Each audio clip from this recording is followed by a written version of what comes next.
Hello, hello, hello, and welcome to Creative Quarantine Springfield. We are in day number 21. Wow, wow, wow, wow, wow. We are rolling, y'all. We are rolling. The days are moving along. I think the time anxiety is setting in. Artists are now taking an overall look at what they've been doing and trying to assess what they're going to be able to get done between now and the end of the show. So, got a lot of things going on this week. So, everybody's trying to get ready for the sale on Friday. We're having a sale for those of you that have not been keeping up. In the sale, we will be giving you a preview to all of the pieces that are going to be exhibited at the show, but you get a chance to purchase for the first time before anybody else. So, tune in Friday, tomorrow. Tomorrow at 6:00 p.m. Eastern Standard Time. And you will get a first chance to acquire original works created by the participants during the Creative Quarantine Springfield. This is the first time we've ever done this. Typically, when the quarantine's over, the artists would frame and prepare and do set up the show and then do an exhibition, and people will come to the reception, and then people will buy at that point. It'll be the first time they get a chance to see it. It's at the reception. Now you guys get to preview it on tomorrow at 6:00. So come on in, have fun, bring your empty wallet, your stimulus check, or whatever else you got sitting on the side, and we will accommodate you. Also, what else is going on? I'm going to do the whole show without Louise Cutler today. She's been working very, very hard. And without me, really? Well, I keep finding these tricky ways to make her log in herself because she wants me to bring her in the show now. Hey. So she sits in the cut. All I got to do is say, well, we're going to do it without her today. She popped. Well, I'm going to be honest. If you see my screen with just my image on there, because I have been up since yesterday. Wow. Well, it's getting in that time of the project. I know. You get to day 21, you get to day 20. This fatigue is setting in. What is it, like a crack addict? You're like, yeah, the creative juices are starting to need some replenishing. You're tired. Your sleep schedule's off. Yeah, all of it. So everybody's kind of adjusting. I think everybody, because I know the other day I was like, where is everybody? You know where they were at trying to get that Friday. They were either painting or sleeping. They trying to get it in for Friday. Exactly. But you know, a lot of artists turned in their work over the last couple of nights getting ready for the sale tomorrow. So we finally got a portfolio for our man Sheldon Smith. Oh, nice. So now we have 9 portfolios that are going to be shown. We'll show them throughout the show. Got a couple little treats for you. Even got another blast in the past where I show you the Creative Quarantine Fund 2009. Nice. Nice. What you got for me? What's on your mind today? Hey, you know, I was up all night yesterday, and when it hit 5 o'clock, I said I might as well just stay up. So you did a straight through. I did a straight through. Wow. No, I can't tell you looking good because I can't do a straight through. I kept saying I'm gonna do one before it's over. A straight through would probably really tank me right now. Yeah. So, it was I and I did all of it without caffeine. Hey. I don't do caffeine either though. I don't do caffeine at all. So but what kept me up is I'm trying to get all of the stuff off of my phone in my iPhone and my iPad, but I'm working on I was using my laptop. I was like, oh, I'll dump it on the laptop and transfer it. But the laptop was giving me such a hard time yesterday. It took my whole night. I didn't even work on artwork. I was like, how could I spend all this time on this crazy PC? Well, knock on wood. So far, we've been okay on the tech side with all these videos flying back and forth and stories. I know, because I have a video for you. I ended up doing it on the laptop, and hold on, check it out.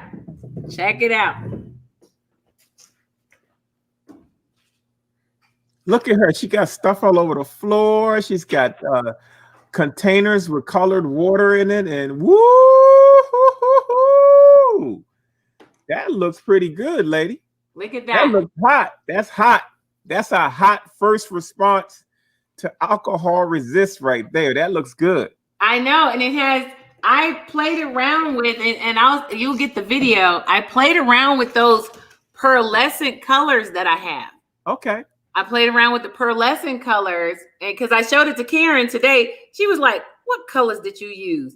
I said, "Girl, I just had some fun playing around with." Let me ask you a question. What does Wondersize, the one that's for paper, is all of that oil based, or is any of that water based? On this, your size is for your leaf.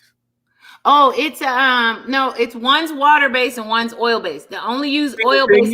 If you thin down the water based size, you can do the same thing with leaf. Really? Yeah, it's got to be just the right formula, 50-50.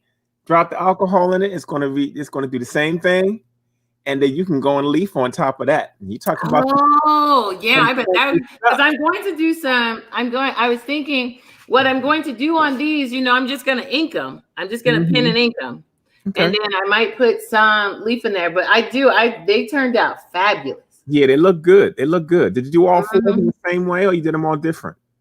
I did them all different. Hold on, because I'm going to draw on them today. Okay. So as you see, we are experimenting. I got some boxes here with heads in them and I'm doing all kinds of crazy stuff over here just to divert my attention. Today I started on 3 collages. Whoa, that is nice. I can say you got it down now, lady. Yeah,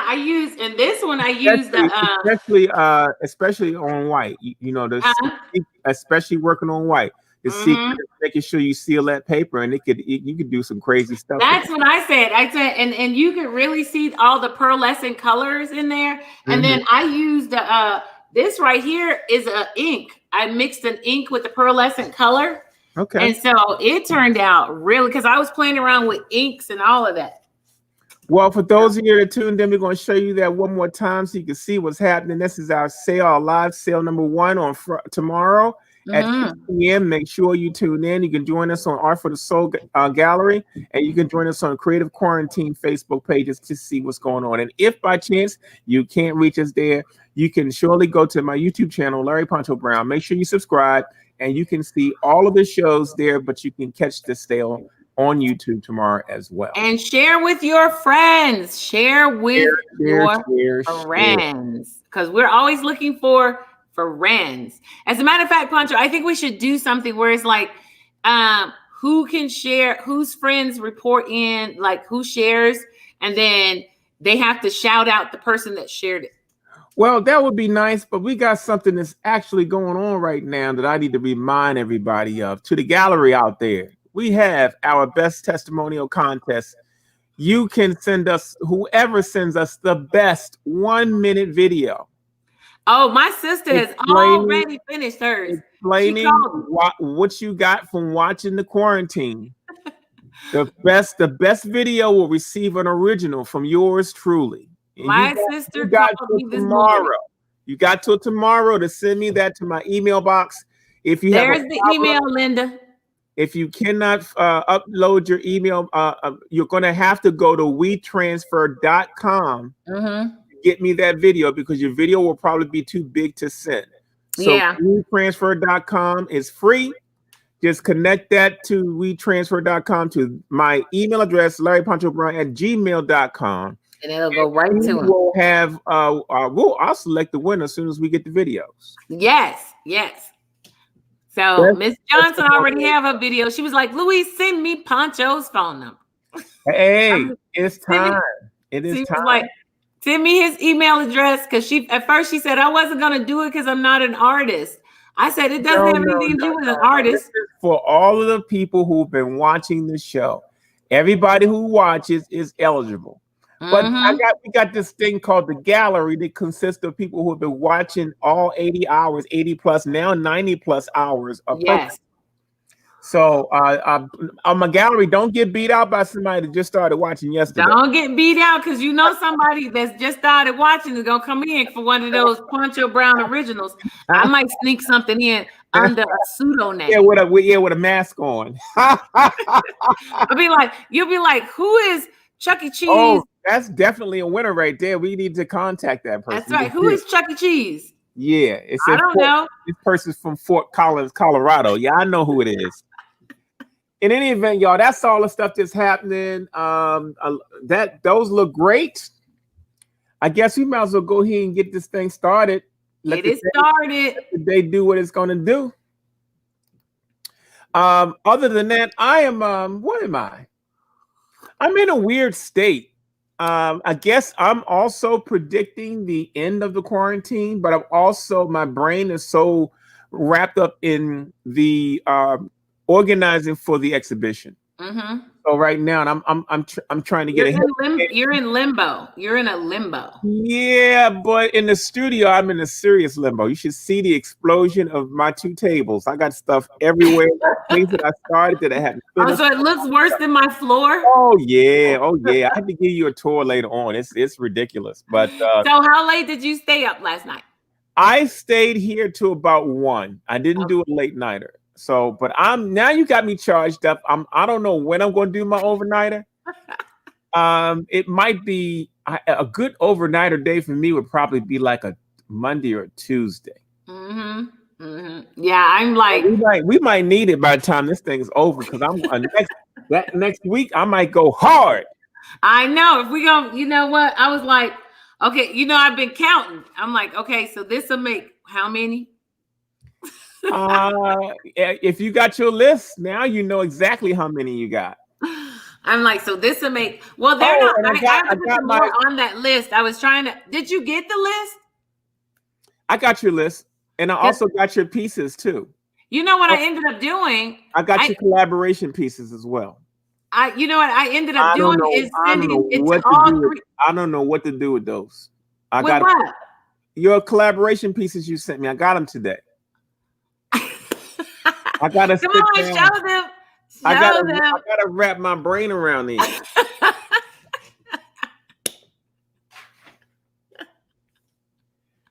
So I thought LaShawn's were going to be a challenge, but see, that's not fair because me and LaShawn have done so many collaborations that we got a flow. So here's one, and I got something sketched on this already. So I got I a solution. figured you would. All right, That's an easy one. that's the easy one. This one will be an easy one. I don't know where you were going with this, but it's an easy one. It's neat. I love it. I just saw that in the picture. This is going to be tough, but I think I know what I'm going to do already. Okay. All right. This one with the leaf on it, I don't know what to do with this. I'll probably just draw a tree in the back and send it back to you on that. That was so much fun to do. Now this one, that's what she gave me. That's what I got to work with. So yeah, I got 5 pieces, but I'm gonna get them all done. I know. I was looking at them and then I just laid them all out on the table. So I'm gonna send you the so before you start working on them, I'm gonna send you I'll send you my time lapse and we'll put those 2 time lapse together. That's cool. I can do that. So then that way we'll have then it will be a collaborative time lapse. Very, very cool. So that's about it for all of the pre-announcements and the show coming up this tomorrow. I keep saying this weekend. Oh, you haven't gotten that yet. Okay, that was the small packet. Yes. So what I'm going to do is I'm going to show you this presentation and then we're going to get this party started.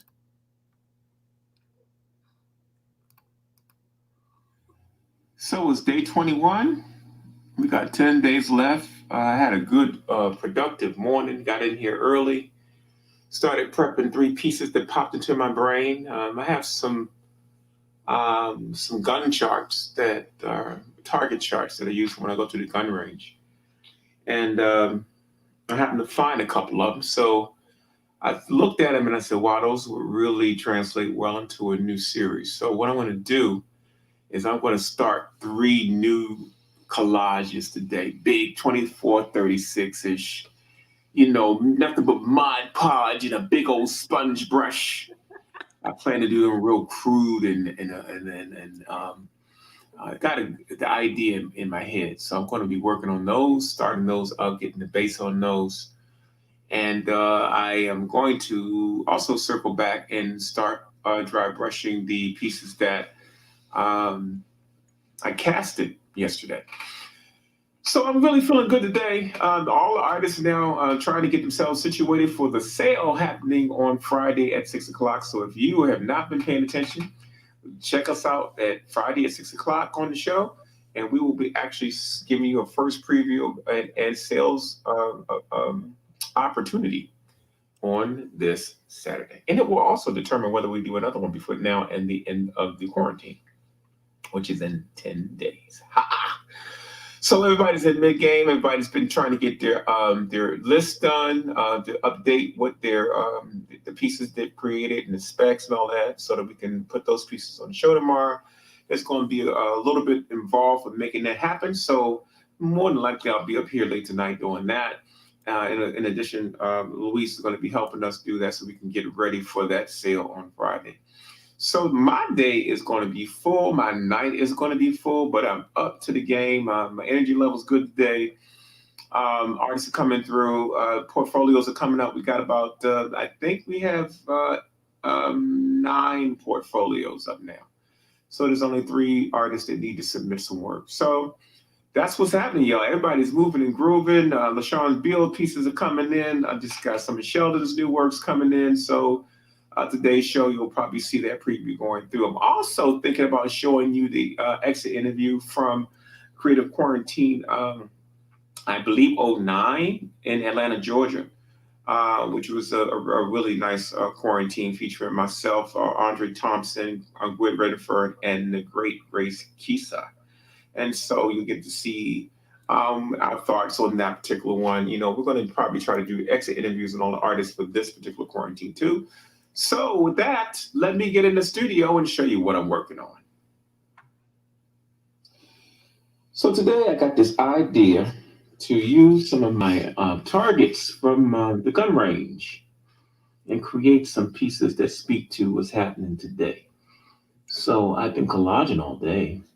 These are, I think I want these to be real dramatic, real crude pieces to speak to a pretty ugly subject. I did three of them.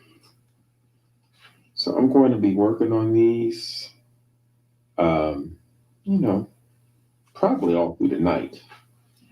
I got one on the table over here too that I'm working on. I got three targets. These are my actual target charts.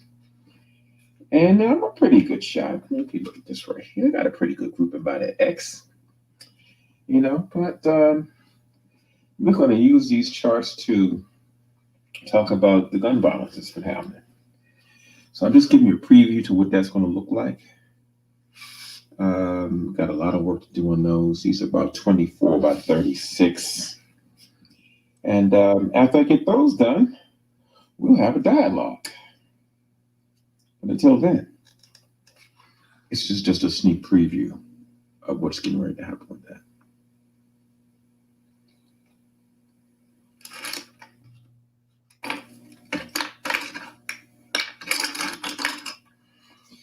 So my table is very messy today, but I am working on a couple of masks that I painted. And right now I'm getting ready to go in and just dry brush a little bit of color on here.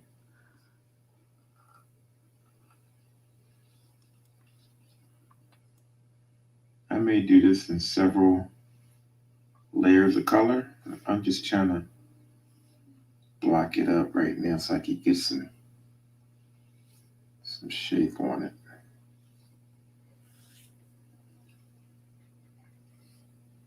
I also plan to alcohol resist some of this mask. So I'm going to start laying the color down on that.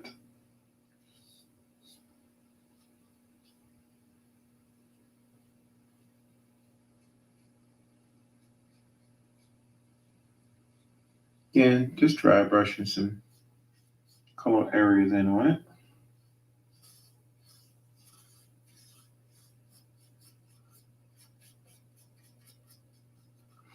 Here's another mask that I'm working on. I took the time yesterday. I covered it. The box, this is a wooden box. Covered it with lace. Did some gesso painting on it. Mounted it, glued it. Letting it dry really good now. You see it's got some nice texture areas I'm going to be able to work with. So I'm going to this out the way for right now. So you can see what we're working on. And this one right here is just starting the beginning of adding some color to this. So this is another one of the masks that I poured the other day. Again, my plan is to do a treatment on it, alcohol treatment on it, so it'll pick up a little more detail.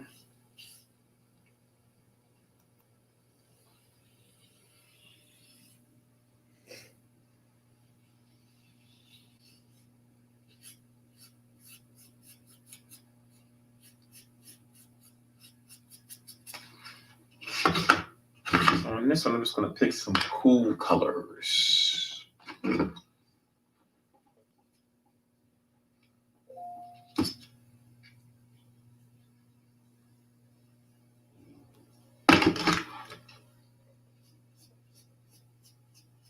Even when I do stuff like this, I'm trying to follow the contour of the sculpture.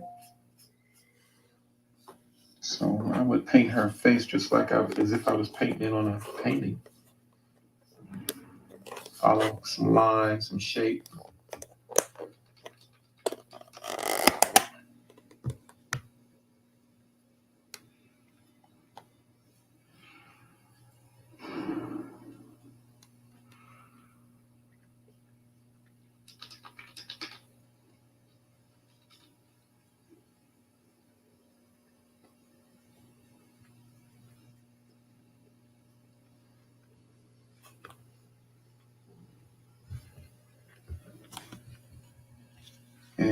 by the time I get ready to really paint this, all this color will be under the bottom.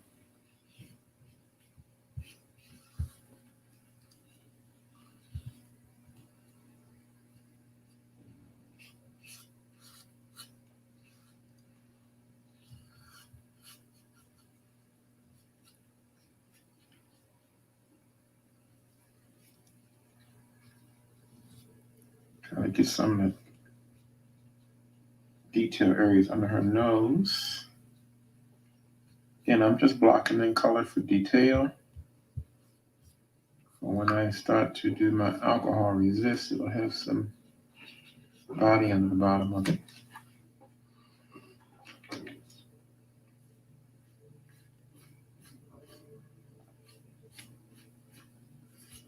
This is again textured paper. Actually, textured wallpaper set inside of a box.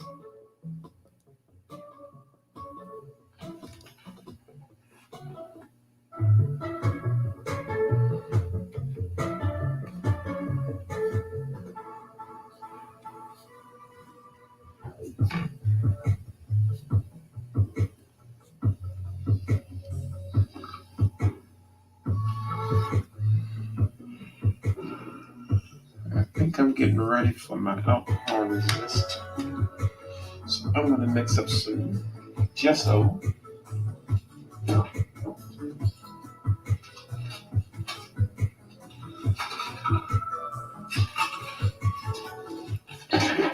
think I want to add another color in there. So make some purple in there to make it vibrate a little bit. That green, aqua green, and that blue is too close in color, so I'll break that up. I'll break that up a little bit, a tad.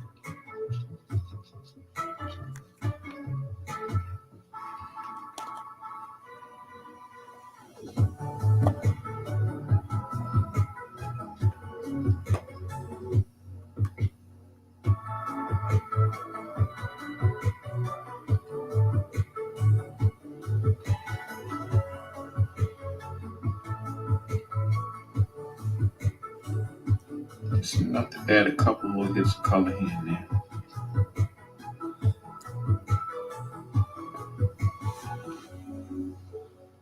Don't want to overdo it. It should only be like an underpainting. Because I'm still going to put details on it once I get it back from this position here.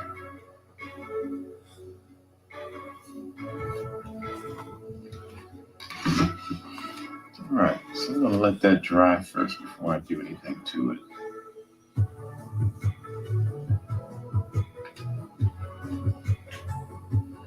Meanwhile, while that's setting, I'll start doing the same thing on this one. It's a little slightly larger piece.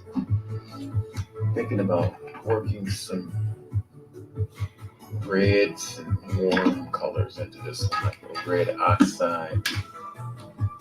If I have any red oxide left, because I've been using a lot of it on this quarantine.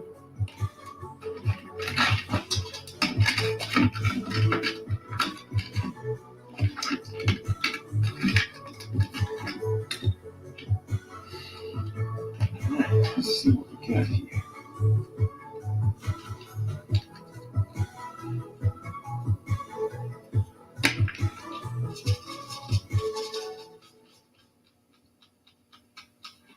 So again, we're going to just dry brush into this a little bit. Pick up a couple of detail areas on it. First, I want to do the part of the face that's going to be alcohol resistant. So I'll start laying that down in some color.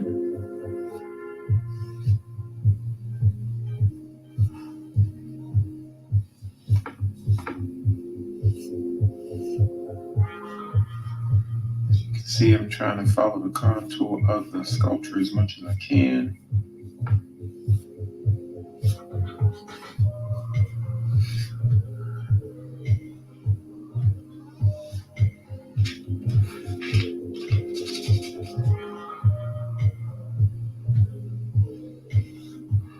As you can see, when I do this dry brushing, you get to pick up really nice patterns off of that lace. And even off the wood base that it's on.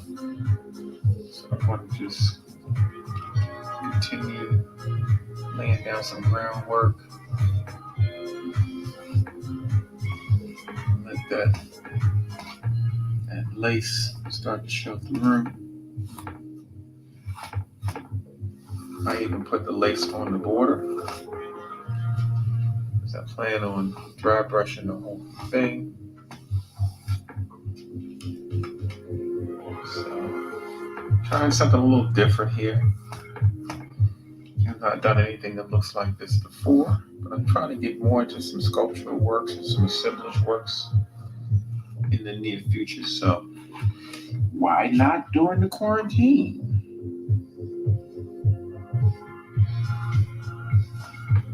And if you see, I'm not trying to overpaint this. Little dry brushing here and there, just some detail.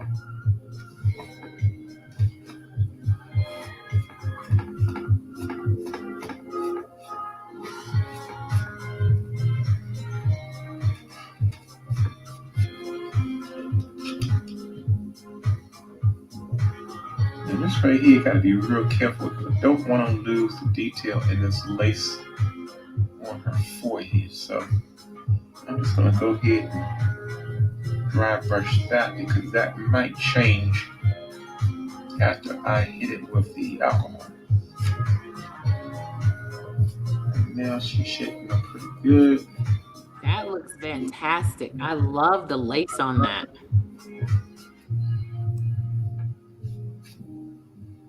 Just trying to pick up as many details as I can pick up in her face first.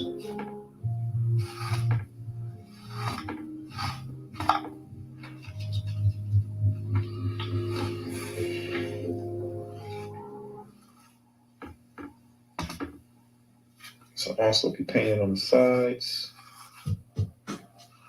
But my plan is to only dry brush it. So I'm not shooting for super detail.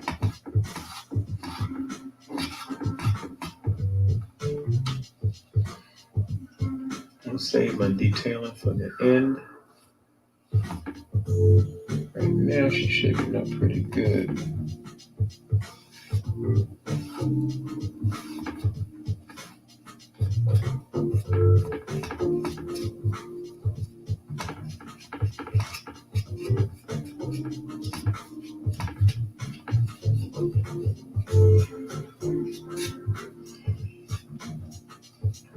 Okay, my first dry brushing is looking good.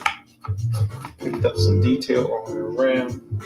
I'm not gonna really mess with the sides too much. But I do have some lace on the top. I'll hit that now. Just to have a base of color on it.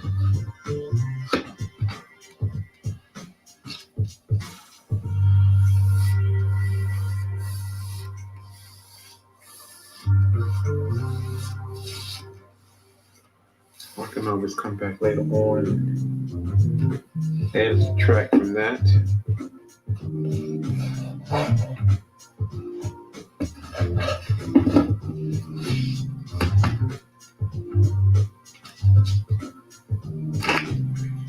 As I said, I am running out of red oxide because I used so much of it this last couple of weeks on different projects. This happens to be one of the colors I kind of dig.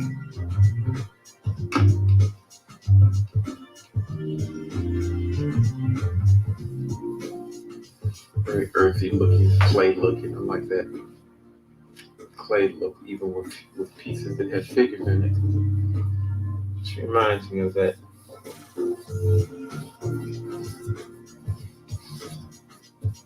earth element. So again, I'm not trying to get too detailed with this. Just want to pick up my details.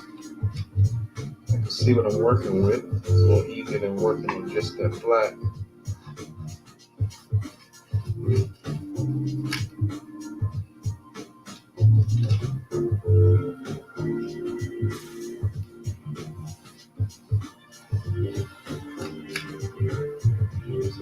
point, pretty good place.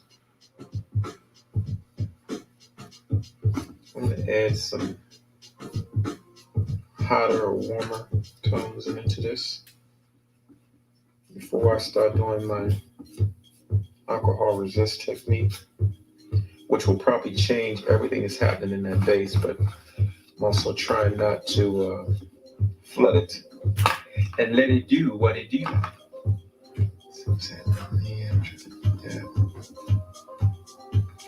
As you can see, the lacy areas on her are really beginning to pop up. So I'm going to get something warmer. I need some a little orange in it, maybe some magenta might look nice.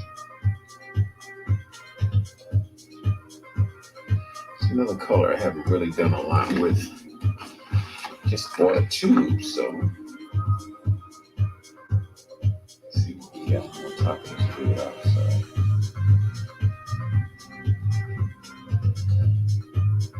It's a little too translucent for me. I'm just going to hit the high points of her face. Maybe it will work.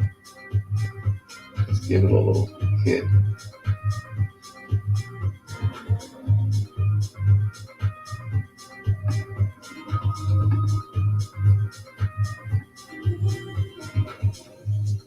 I'll let that pink be my hit color for right now.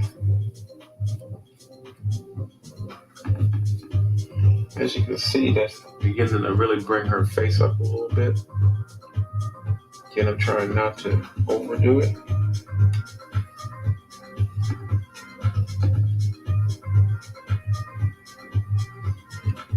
Because it's going to be alcohol resist time. I'm going to lose a lot of that anyway. So, all right, with that, I'm going to stop. That pink might look good in between this lace around this border too. So I'll start getting into how I'm going to break that up. I don't want this thing to look, I want it to look very untraditional. So just practicing on that, see how that's going to look. It might look pretty tight. All right. I'm going to let her set up and get ready to go back to this other piece.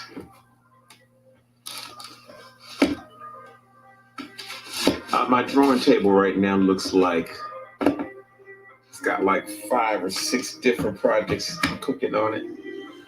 Okay, so here's where we mix a little bit of black gesso. Okay, I'll get my combination right today. Some days you have good days, and some days you have days where it could have been a little bit better. I'll try to do this in a 50-50 mix. I'm not going to mix a lot of it.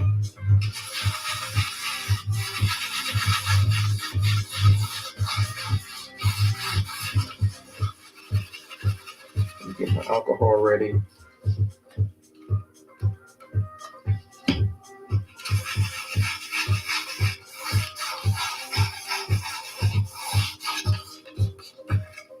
Now, I could have used another color, but since this piece has got a lot of darkness in it, I'm going to keep that.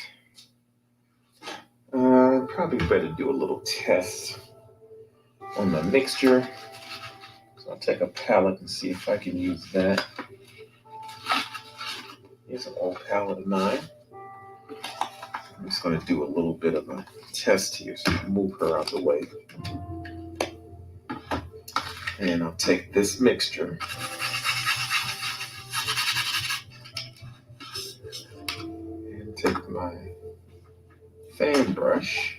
Let's see, I got a fan brush.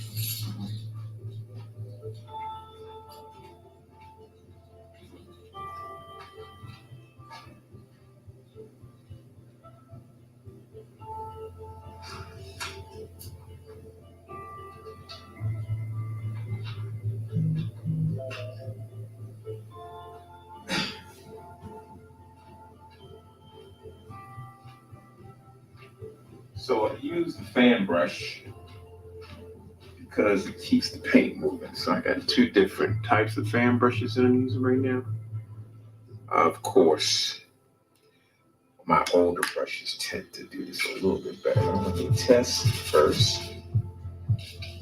Let that move on top of this. And then I'm going to take my alcohol and I'm going to drop it in there so I can see what kind of mixture I have. And I think that's pretty good. And I'm going to actually use some gravity on it so I can see how that's running.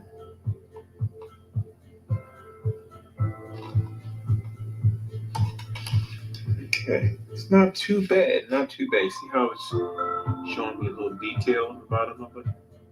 So I just want to capture that kind of nuance underneath of that mask. So that's my test. I'm going to just go ahead and jump right in. See if we can maintain this. Just gonna. I don't know. I'm not going to second guess myself. I did a test. I'm just going to flood that on. Keep that moving as much as I can.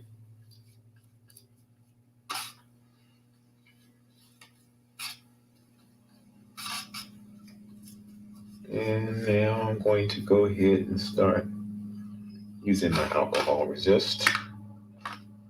I'm not going to rush this. I'm going to just let it do some things.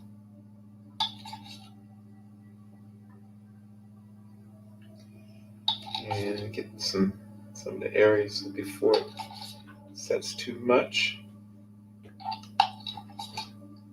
It's not bad looking. It'll be hold up pretty nicely.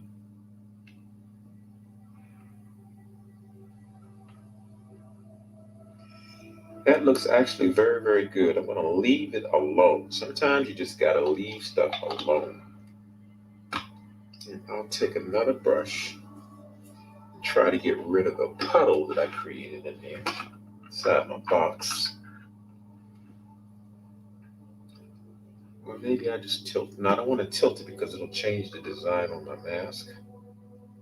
So I'll just come in here and usher that wash on the other side.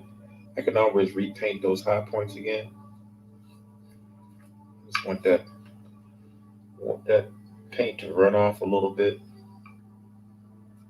You can always go back and re-add that.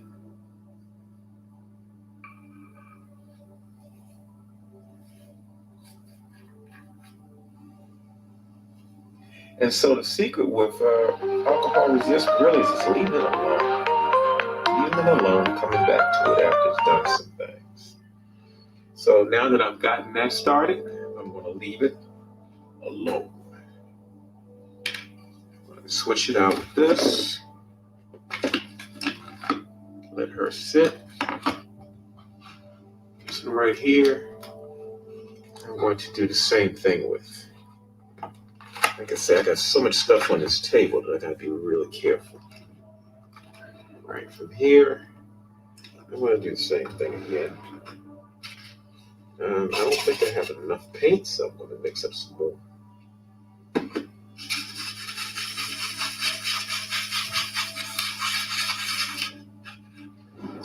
Get that to a nice consistency.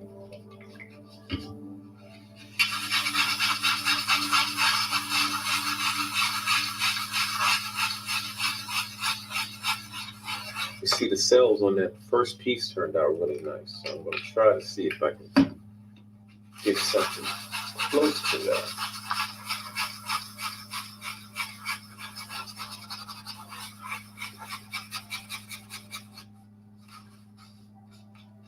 Still feels a little thick. I'm going to use my test again.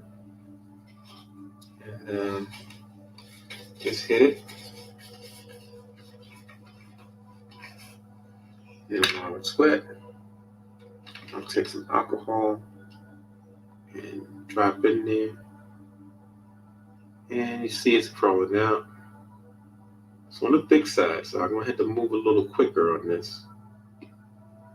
But as you can see, I'm still able to get some small details without losing a lot. So I think I'm gonna leave it right where it is. That's my test. Where is my fan brush? Okay, this is going to have to move fast, so I'm just going to go around there.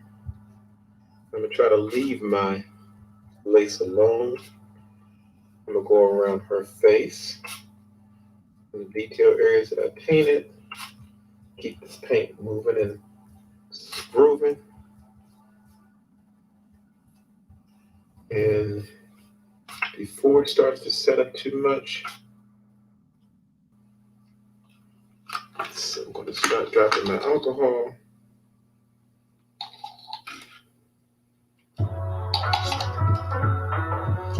That paint was a little on the thick side, but it's going to hold some really nice cells. So I just got to keep it moving.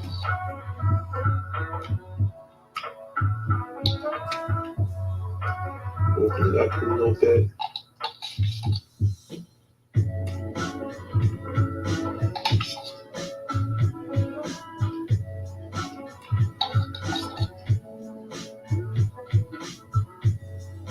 Okay, I think I might be overdoing it, so I'm going to stop. Got just enough cells in there to get some interesting little areas in there. I'm going to also take the time and smooth that out a little bit. Let that kind of do what it's going to do. We should have a little more color in there than this. Lost more color than I thought, but it's hard to judge sometimes until you complete it where things are really going. I can come back in and mess with a few things here. If I can open that up, but as you can see, that black paint is pretty well set at this point. So I'm not so worried about it getting into the where the lace is. The only thing I'm worried about with that is that I don't want it to stay wet too long. So I will move it around a little bit so it has someplace to go. Because I can always go back and hit those high points again once it starts to dry. So I think this is a very, very good spot for me to stop. I do believe that I'm not going too far. So she's shaping up. Got some little details happening there. And my first one has set up pretty nicely too. So there are both of them set next to one another. I'm going to let that kind of do its thing for a little bit and let those dry really good. And then I'll come back and do some more dry brushing with top of them. But the cells look good. The color underneath looks good. Just going to play the waiting game and see what other things happen to the alcohol. And then come back and work on it some more. So I've let this dry down a little bit. See if I can get a little closer to it so you can see it. So we got some details, got some color, it's still drying, got some nice cells in it. We're gonna let this really sit and dry good first before I start doing anything else to it. And then my blue one has some nice stuff happening in it as well. And she is still drying under the nose, around the edges and all that stuff too. So I'm going to let her sit and then pick up dry brushing it later.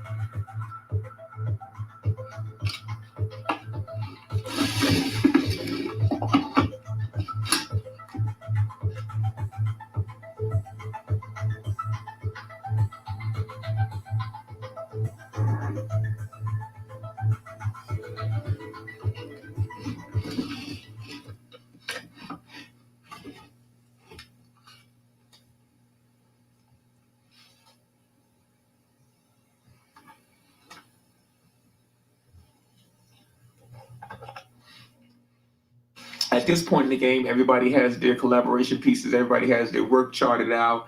10 days left means they're now having to adjust to finishing whatever they started. So some of the ideas that they had, they may or may not be able to implement. I know I have not had a chance to jump on two big plates I have sitting over here, but I am going to get on those plates. Those plates are going to be done before I get the quarantine over. So I'm adjusting my brain now to looking at what pieces have to be done and scoping out how I'm going to get them done in the next 10 days. So I think I want to work late tonight. I think I'm going to work late tonight. I might do another 3 o'clocker. My energy's up good. I might have to order me up some food for delivery a couple times this evening, but I am on it, and I'm sure all the other artists are on it too.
Hey y'all. It's probably, I think it's about 4:10 in the evening, Thursday. I think this is day 20 or 21. Feeling a little sad because it's getting ready to wrap up. But I'm going to go hard in the paint this weekend to finish up some things. Um, just finished putting the piece that Pancho and I did together. I don't know if you guys can see that, but it's right there wrapped in plastic. Got to fine tune some more things on it. And I broke a piece today from the quarantine, so I'm kind of sad about it, but it's okay because I can what redo it again. That is the beautiful thing about having a talent of doing pottery. So I'm working on the piece right now to replace it. But I hope everybody is having a good day. Just thinking about what's next as far as my creativity goes. And that's it. That's all I got today. It's very quiet. This is my first full day back in the studio because I do work other jobs. But I have Thursday, Friday, Saturday, Sunday to myself. So I can't wait to kind of go hard in the paint. So it's going to be some late nights now. So I was going to bed at like 10:30, 11, sometimes midnight. But it looks like I'm going to be pulling some probably all-nighters to make sure everything is everything that I want to be for the Springfield show. I'm going to be up doing some late nights. But it's going to be worth it. Worth it, worth it. And for all of you all who see me drink out of my plastic cups, I actually drink out of a mug today because they're all washed. Last of the coffee. And so all of my cups could fit right in here. So nice old 4 cups of coffee. I drink it fast today though. But I'm chasing it down with some water. Ice water. Poncho, yes, it is ice. It is water. There's no other fun things in here. I tried this. I don't think I like it so much. So it's just hanging out here until I get to the garbage can. But anyway, I'll see you guys tonight. I'll be here at 9:30. Bye.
Greetings, friends. So today we're looking at Karen Clark's artwork and how I have included it in one of my illustrations, or at least a drawing, and I think it'll turn into something a little more illustrated. But right now it's a still life, and I did go through some iterations at the end, so I wanted to play around with some ideas, to see if I could add my own little touch to it. In the beginning, I thought, let's really stick to what's true to her artwork. But, once I got to the end of that, I was like, oh, what if I put it in its own little world? So I just started playing around with a few things, and this is kind of how that developed. And the speed painting doesn't really show that to you very well.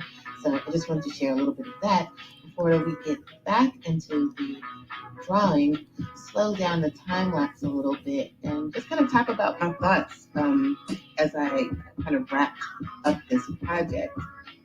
Now, just to give you a little bit of context, I am collaborating with Karen with the Creative Quarantine residency, and this is my idea of collaboration. What I wanted to do is create some books that incorporated some of her artwork. And we weren't able to get that done in the time frame, but I'm sure that we will be able to do that in the future. So I thought, oh, what can I do? What can I do? And I wanted to study her work, so I started doing drawings using her work as a reference study. So there's some things that are a little bit off. I think mine came out a little bit wider. There's some things I kind of had to make up just for the sake of time. I couldn't really do a carbon copy of, make an exact copy of the artwork of the vessel. I really wanted to get this done too. So I cheated it a little bit, made some stuff up. I didn't use any kind of measuring tools. I just kind of eyeballed it. I didn't use any tricks or anything like that for the drawing. I didn't do any tracing or duplicating, flipping, or anything like that. I just kind of treated this like pencil on paper.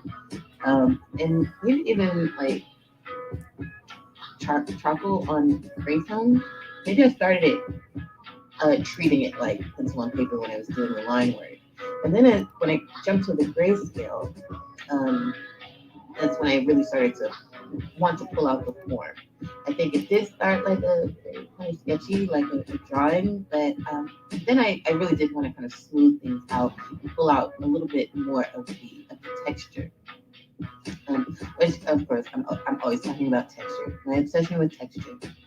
And these spirals, gosh, they took forever. Well, the first one took a long time to kind of figure out how to get that little sheen on there, which I loved. I thought that was a fabulous touch. I thought that there are a lot of little subtle things in here that were fun to capture, and I'm sure that I'll be using some of that in illustration in the future. How to make things look like they have this little subtle metallic glistening thing going on. How can I make things look like a sculpture that's made of these kinds of materials, that's affected and textured by hand? That's valuable information. I can use that and apply it to other forms in my artwork that represent other things. So that was a fun learn when I got to that kind of texture discovery. Another thing I did was I wanted to drop this into an environment. I got kind of wound up in the actual subject, but as a composition, it was just kind of floating around in space, and nothing was like grounding it, and it needed the environment. So I felt like it gave it context to really help push things forward by giving it a little bit of backdrop, a platform to sit on, and this drop shadow behind it. I think it enhanced the form overall. I didn't spend too much time on that. I think that when you leave some things a little loose, it allows the things that are very tight and have a lot of attention and detail to really come forward and shine. I also think that it helps it to look more like, a natural medium. Maybe it'll look more like, a black and white acrylic drawing or acrylic painting, as opposed to something that's very digital. and obviously digital. I like that my work looks like it was done by hand. I like that it looks, or not by hand. I can't stand that phrase. Everything I do is done by hand. My hands operate tools that are required to create this artwork. But it's not done traditionally. Um, but it is done stroke by stroke, and I apply the same theories. Excuse me, tool. And yeah, so when I'm using this tool, I have all of these different kind of brushes at disposal, and yeah, it's great opportunity to play around. I think using a digital platform to create work. I think once I went digital, I started experimenting a lot more and stopped getting so wound up on messing things up. I mean, you can still mess up a digital piece of work, but you know, it really freed me up to try and try things that would formerly intimidate me. And it gave me a lot of confidence when I went back to traditional stuff to not be afraid to try things and challenge myself, or use my materials. So back to this this guy here. Another thing that I wanted to do with this piece was make sure that all of the color and value was true to what was going on in the reference. Everything was looking like the same color, and I noticed in the reference, top was much darker. Bottom, the clay that was used, or the treatment that was used for the clay, whatever she did, there was two different colors. The first two had a certain depth of darkness to it. Value was jumping around all over the place. All these things were different colors, and I wanted to make sure that was coming through. I was working with that color picture for reference, but then just to make it easy on myself to kind of get through this a little bit quicker, I just went into one of my photo editing apps, and I think it's Snipsy, and turned it into a black and white picture, adjusted the levels a little bit so it looked the way I wanted it to look in terms of contrast. And I used that instead, so I didn't have to kind of figure out as much. The information was there. So yeah, that helped things kind of move along a little bit faster. I think it's just easier on my brain. And yeah, I went back to these spirals and these little shapes. I jumped around quite a bit, and you'll notice that there'll be some things that come in and disappear. When I was doing these spirals, there's times when doing things that are repetitive is really meditative and relaxing, wonderful, and you're learning this technique and this kind of way of creating this form over and over again. And then it starts to become kind of tedious, and my eyes got to move on to something else. So you'll see me jumping around from spiral to spiral on one side to the other, then down to the ribbons a little bit, then back to the face. I kept noticing things that I just wanted to kind of tighten up, push around, or enhance. So yeah, those spirals, gosh, but I loved doing them. I mean, they made the whole piece. Once those started coming in, I mean, the magic really started to come alive. I actually felt like it did something for portrait once these spirals started to make an entrance. And so, yeah, this was a lot of fun. This was so much fun. At the ribbon too, keeping everything looking like the same width and all of that stuff. I assure you, I made up a lot of the details in here. For instance, the spirals aren't truly shaped the way they are in the reference in such a way that they're wrapping around the vessel. But I did do some little tricks here and there with shading to just kind of look like that. And I was hoping that if everything else was tight enough around it, the form underneath of it, all these other kind of directional lines that are around it, that it would make up for that. And I think I pulled it off. These little illustrator tips and tricks to get around stuff you don't feel like doing or don't have time to do. Don't have time to figure out how to distort and warp that so it looks just like the picture perfectly. So yeah, you'll see a lot of clicking back and forth between layers too, here and there. From time to time, sometimes I just like to see what my progress looks like, what things will look like if this part was added, this part was deconfigured, so what that look like. There's times where I just kind of take a break from the actual piece, the actual vase that's in the middle, and just kind of play around with the area around it because I was so tempted. I was so tempted to add my touch and add more depth, I guess, more texture. It just felt so flat. And I pulled it all away. I pulled it all away and went back to all these little details. Ooh. So this part was so much fun in doing these kind of geometric shapes and lines. I really enjoyed the precision of these lines and the organic nature of them. And again, I mentioned last time that there is asymmetry within the symmetry, which makes this just extraordinarily dynamic in a super subtle way. Gives it a lot of life and interest.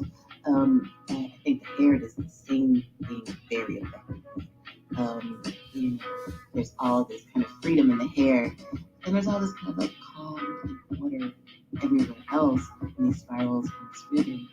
And I think the markings, these kind of carvings and engravings on the sides of the vessel are a nice combination of those two ideas.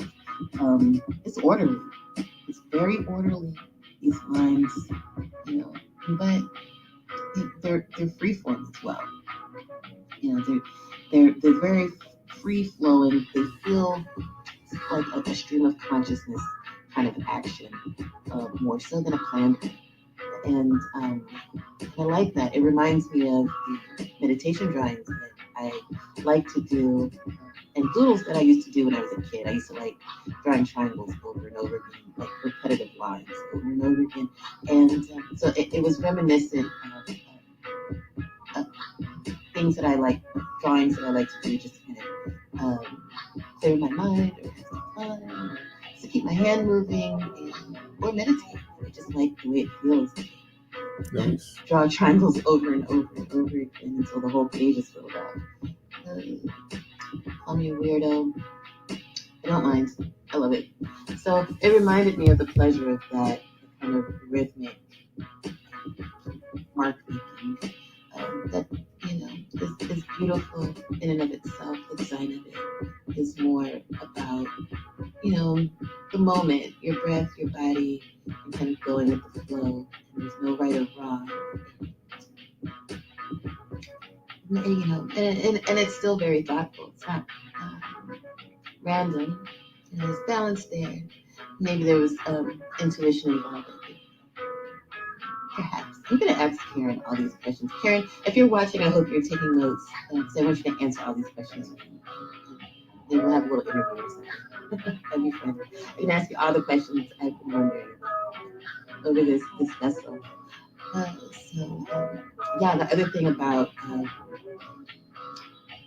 this was some of the more subtle details, I think, really punched this up. I really tried to get the lighting, especially, was super important in some nooks and crannies. I swear, just like the smallest areas will enhance in the biggest ways. So I started adding highlights to the carving to really make it feel like it was catching the light from the other side, and was not just a mark on top, but a notch carved into the substrate. So, oh gosh, extraordinarily fun. I'm really pleased with where this landed. But I did experiment with like playing around with phenomenal light and mystical light. This is where I was playing around with a little bit of graphic design, voodoo, kind of playing around with line and blending modes and layering things up, adding atmosphere, all sorts of things. Actually, I think there were a few more iterations that I tried that didn't make it into this particular video, but I added it here so you can take a look at one of the ones I was really excited about. So thank you, Karen, again for your inspiration. Oh my gosh, this is gonna go some other places, I'm sure. I like this kind of dreamy. I feel like maybe it's a winter wonderland. I don't know. I like the way it developed. I like the way it kind of evolved. It started out to just be like smoke, and then I thought maybe clouds. Then I thought maybe mist, and then I was just like, how do I get rid of this wall back here? I just need it outside or something. It's like a world or an environment. Add a little bit of snow or maybe that's maybe that is. I don't know. Some sparkle. Some sparkle. So thank you again for joining me when I rounded this out. See you next time. Peace.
On day 21 of quarantine, and there probably won't be much art making for most of today because our roommate just moved out, and this is one of the empty rooms that's left. I've already started moving some art into it. This is going to be mostly some art storage space. There's a perfect view of the bunnies. There's Martha down there. Nope, that's a ball. That's not Martha. Never mind. Oh, she's squirming underneath that blanket, I think.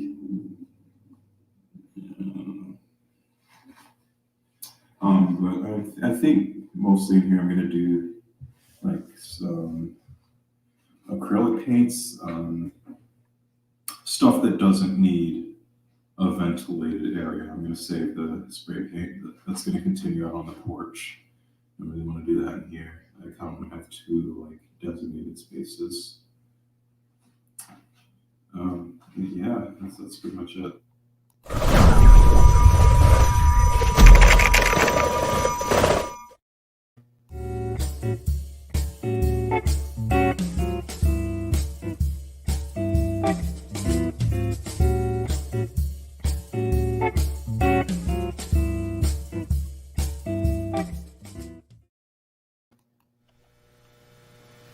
Hi, my name is Artlesia Bibbs, and I'm from Fort Washington, Maryland. I've had the pleasure of participating in the Creative Quarantine 2019 at the V. Larry Buncho Brown Studios in Baltimore, Maryland. It was an amazing professional opportunity for me as an emerging artist.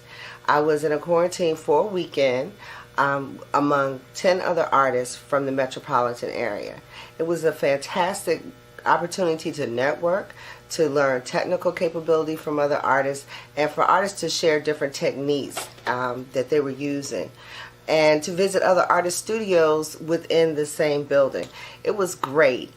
For someone like me that's emerging and just getting into the art business professionally, some of the relationships that I made, some of the people that I met really helped to move my career along in an expeditious way. I got my first run of prints from my experience working with Puncho during the quarantine.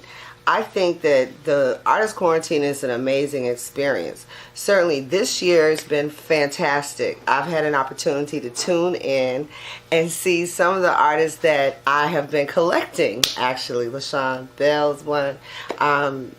Karen Clark is another person that I love her work.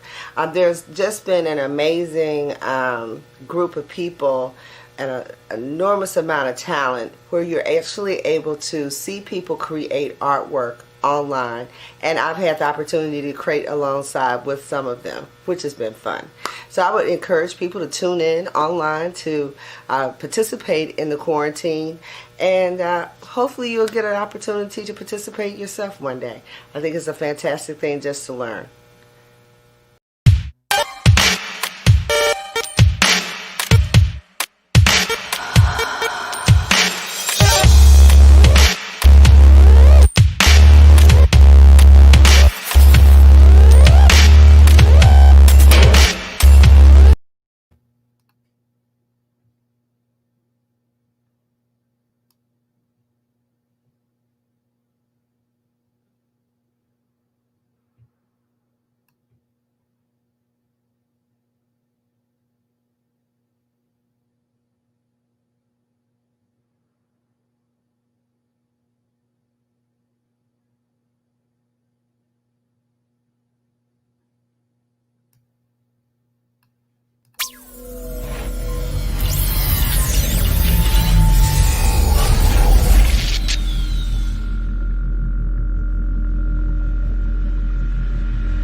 Hi, Poncho Brown. Hey, man, I'd like to, talk to you about the quarantine.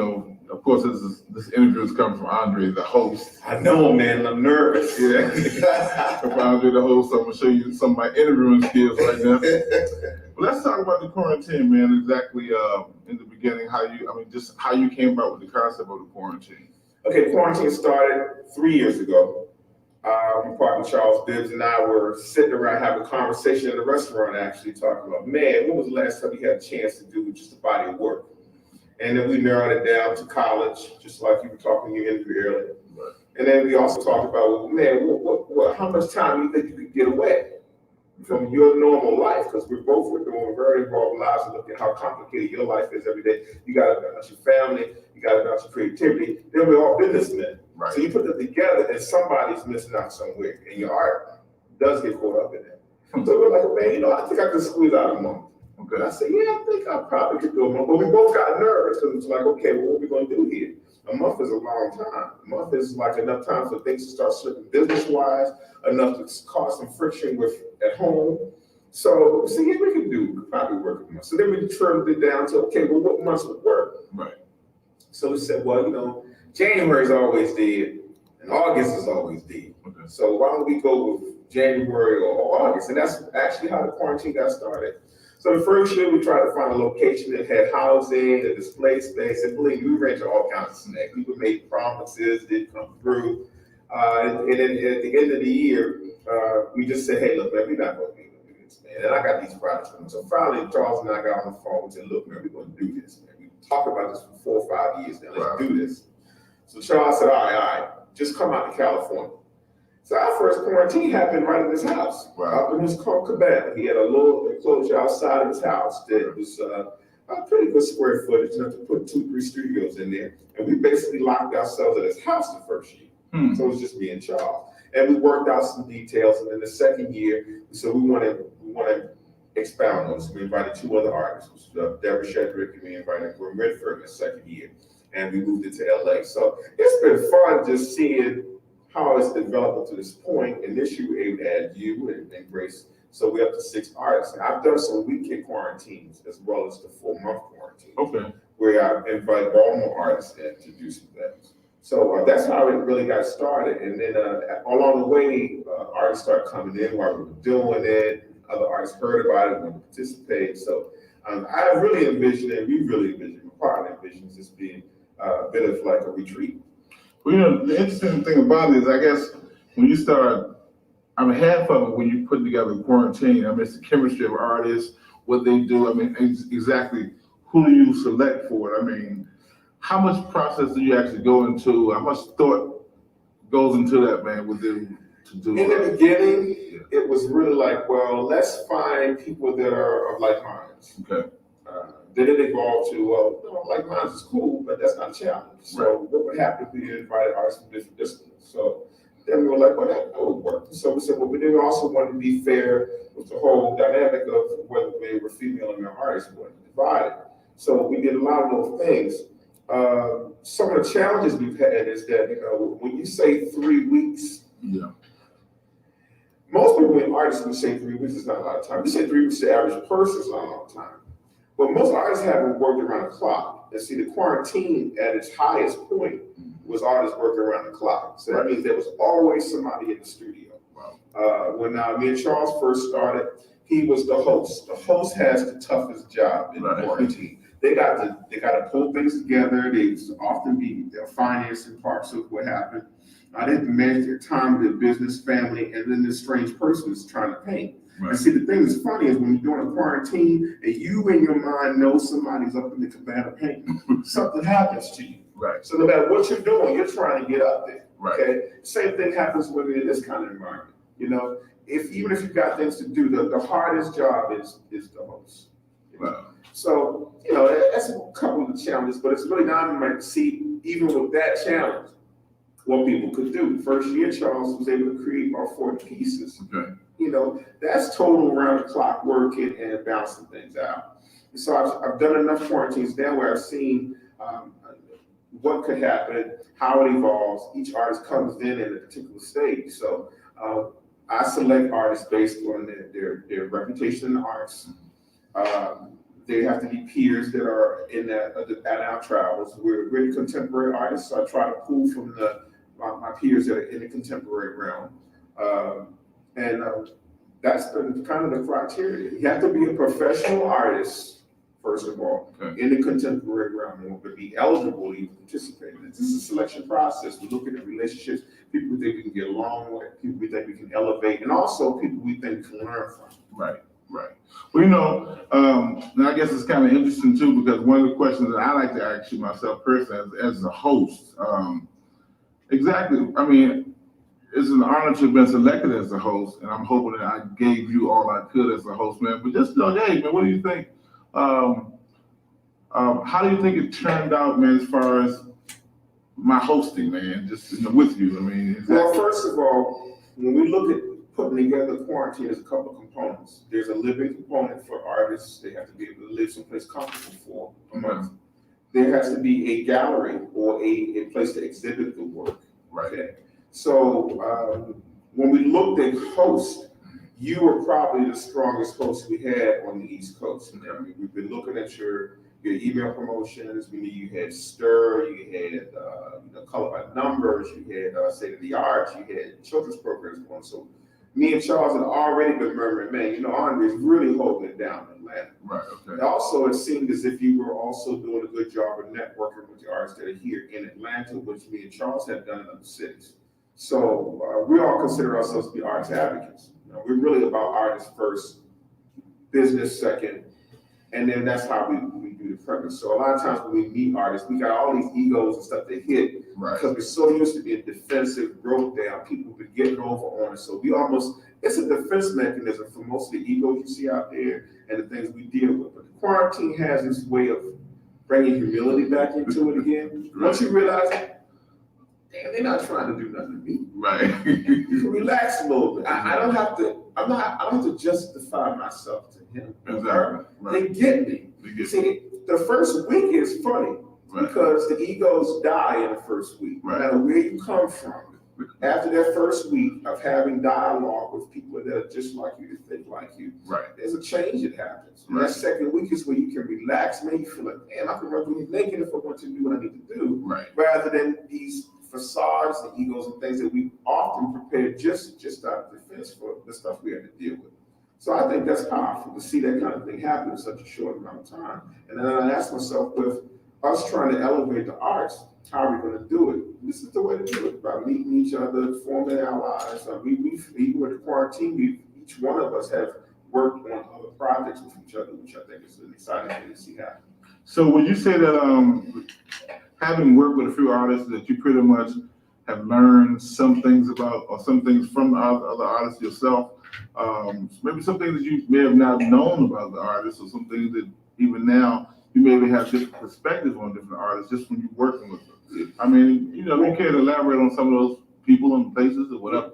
Well, one of the things I think is a misconception is that because we create supposedly original art, that we're not sponges. We are. I really feel like we are sponges. I think we can learn from every artist, from every discipline, if we would just be quiet and work. So that's a thing that I find exciting. I can find a positive and negative about each one of the artists. Each positive and negative, I reflect back on myself and go, well, am I doing that? Do I feel that way? So that, to me, I look at it twofold. I know that when I put 4 people in a room, that something's going to happen. This is a prerequisite to what I'm going to really chart a reality show based on this premise. Because very few people have ever seen creative people in process before. They've never seen how we think, how we execute. They only see it in the gallery on the wall. They only see it in the print, in the bin, in the store. But they never really get to see us. They think we're weird and we're this and we're that. And a lot of times we are a little different. But I think during this kind of experience, you can really get a chance to see inside how people, live their lives doing this. So there's so many components that are exciting to me by doing this that, I think it's going to be endless. We're trying to do a book on quarantine. This is historical stuff. Bottom line is we don't realize history when we're doing it, but I set this out to be a gathering of contemporary artists working together. Right. and to see how many things offshoot from that over a period of time. I figure most of our peers that are in the legends category now, most of those guys are in the 55 through 65 age bracket. And I really put a lot of responsibility on the 40-somethings because I really feel like we have 20 more years to affect this business at the point that we're in, because we're in the midst of a major art revolution right now, and nobody's really coined a phrase for it. It calls the popular artists and a bunch of other things. Right. But I think the responsibility is us, but we gotta get to know each other so we can break down some of the walls, because there's no trust in the art business. Well, you know, those are very good points too, man. And I mean, now that you've done East Coast, West Coast, have you already thought about what next year would you do? Would you go? Would you bring it back East Coast, West Coast, or just what? I mean, what would be your thoughts for next year? The problem I have is because, like all the other parties, I'm a business person who likes to paint. Okay.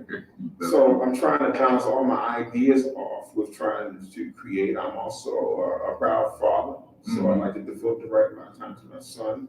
You know, I'm also trying to learn how to have a quality of life with my personal life. So I try to give things equal time. So it's kind of hard to balance this whole thing out to figure out how to do this in a short amount of time. Most of the time I only have 6 months to pull something like this together. Right. So normally I look at, okay, I've been passing the word around. Of course, I'm not going to be doing this alone, this whole thing. My partner Charles helps me out, and he's sponsored really the first 2 quarantines. Okay. And this is my first time actually financially sponsoring this one, along with the partnership with you. So again, that's how it falls together. It's like I find this person over here is doing that, and then I find a cool artist in that area, because we're all over the place. Finding artists to participate really is not going to be a really big issue. So I mean, we don't have a lot of time planning with all the things that we're doing, and I would like to be in a position to be able to have somebody help me ahead of time planning out how to do these. Well, you can definitely always count on me, man, from this point going forward, and I think this would be an excellent thing, because I like to see it continue. I mean, I'm strong with it, bro. I mean, now I know. Technology is going to be, you raised a lot of really good points of being able to do a simultaneous quarantine. Never thought about that. Right. So my thing is that I could very well see us doing something West Coast, East Coast.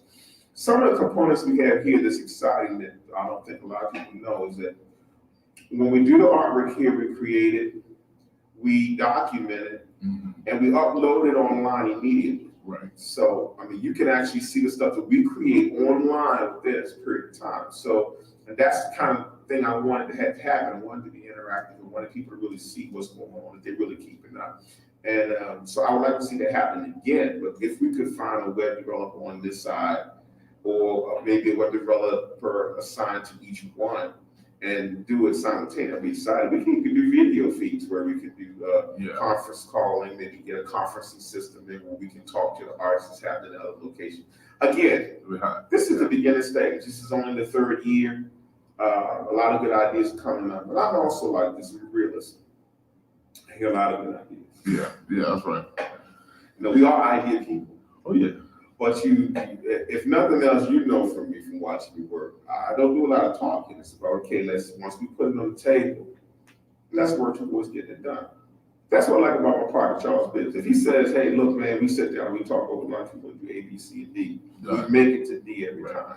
And I really feel like I have that kind of partnership with you to be able to do this on the next level. So all we got to do is try. Everything we do makes history. The things you don't do never make history. That's right. That's right. We're definitely, man. So your overall overview of quarantine 2008, man. I mean, you pretty pleased? Overall, quarantine 2008 was probably the most challenging one I've ever done. Okay. It was challenging because of a couple of different things. You know, once you start talking about sponsorship partners, you know, we have to rely on what they have on their table. Right. If we put something like this together in 6 months, believe me, there's going to be some things. Now, I came down here really to discuss it with you in October, November. Right. So we really only had 2 months to plan. I didn't know what you were going through. You didn't know what I was going through.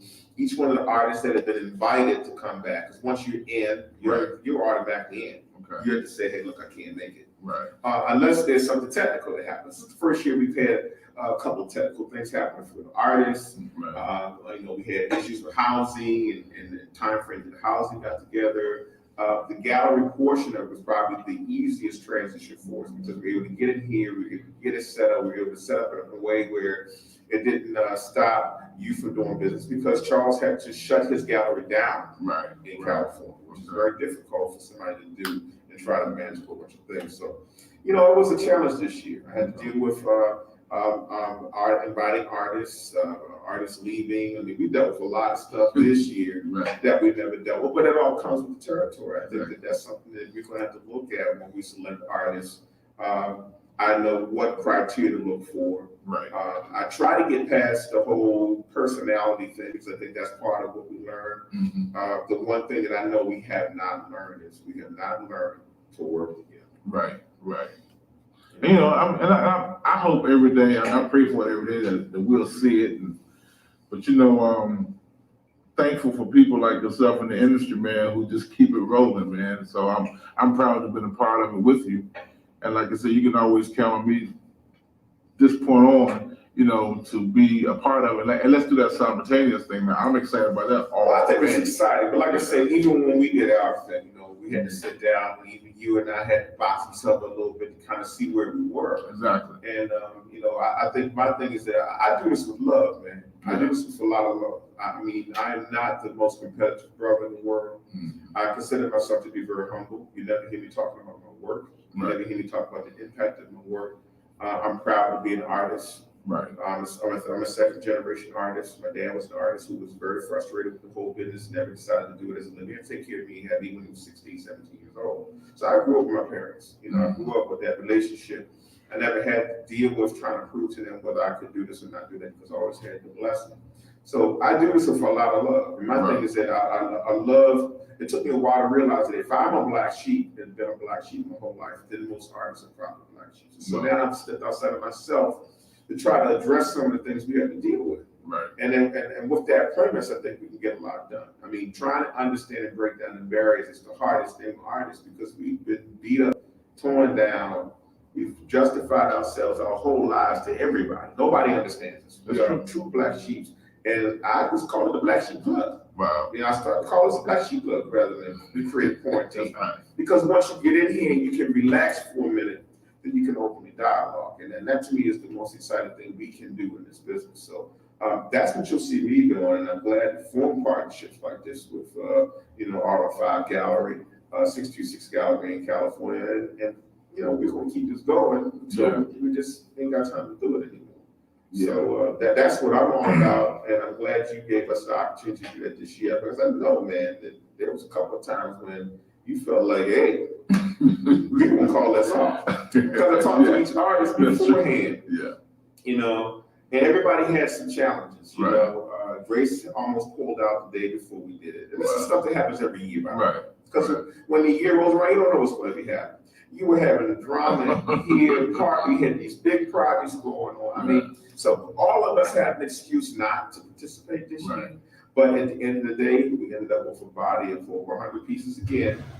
And we're going to elevate it to another level. So this is not the last one. This is chapter 3. We're getting ready for chapter 4. Well, hey, man, with all the challenges that I had going into it, man, I like to thank you for the therapeutic side of it. because to me, I mean, if anything, man, I would say that, it caused me to sit down, smell the roses, and realize, Drake, this is what you're really about. I see, really, that was the first thing that you and I talked about the night on the sofa. And you and I will always have that night on the sofa. That was when the fences fell. That's when the walls fell. Right. So, like I say, we're going to do more, and we're looking forward to 2009. Well, most definitely, man. I'm proud to have been the host and made history with you, man. And hey, let's keep it moving. And thank you for being the man that you are, that I found to be even more greater in my 3 or 4 weeks of being with you. Okay? Next time. I got you, bro. Okay, Grace, this is your first quarantine. It's been 3 weeks, actually 4 weeks of working. Tell me some of your reflections on the quarantine. Well, the quarantine for me was a wonderful experience in that working off of or feeding off of the other artist's energy. When I came in, I had started series, an abstract series. And this allowed me a block of time to develop that series and see it grow. Did you have any misconceptions about the quarantine when you started? I mean, everybody kind of told this story about, how they got into doing this, but tell me some of the stuff you went through prior to making the decision to come. I didn't go through anything making the decision to come. Pancho had mentioned it about a month before, and I thought, well, that would be interesting because it reminded me of when I used to work at a design company where we would paint with 10 to 15 other artists. So I thought it would be fun in that regard. So I would say that maybe the day before, I thought, nah, I'm not going to do it. I got too many other things to do. But as I was saying that, I was packing my stuff. So it wasn't any amount of preparation when I came in and just started working. The abstract series that you're working on now, and I think you said you had 3 paintings done prior to that. So explain to me a little bit more about the direction of that series. The direction of that series. Well, you ended up with 20 additional paintings to go with that series. So I'm sure that some things developed along the way as you were applying your time to the work during the quarantine. Well, I had started the series with five paintings that I really liked, and I brought 3 of them in so that it could lead me through. I could use it as a guide through the development of the series. What were some of the pluses and negatives? Give me some of the pluses that you Pluses? on The working artist on. energy, like artists that came in to work. Not necessarily the energy as well, but also the opportunity to have a block of time, to make a block of time to paint. Did you have any misconceptions of what you expected when you got into this environment? I had no conceptions of what I expected. I just had what I wanted to achieve.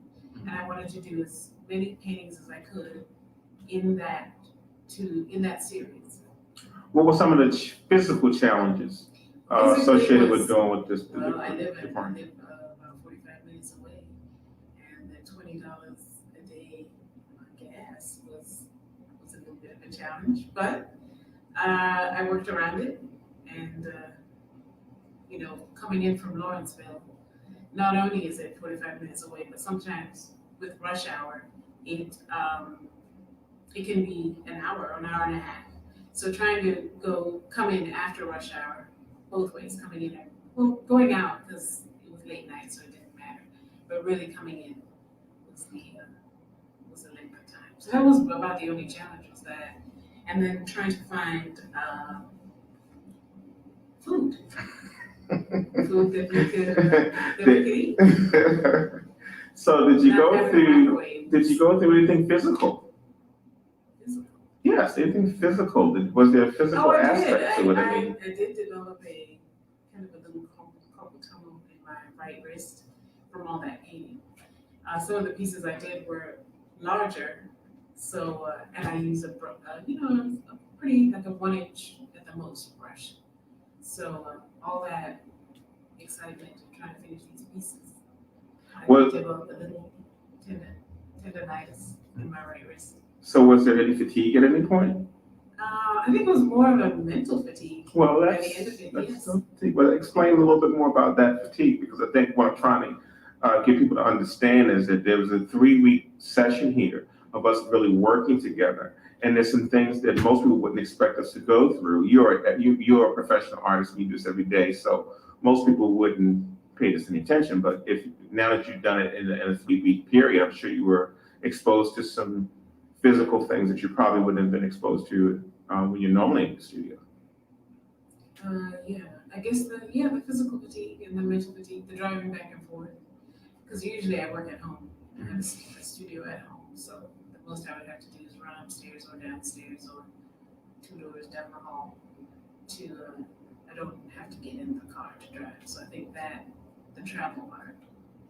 What would you say were some of the things you learned from each one of the artists that you worked with? Well, I will say that I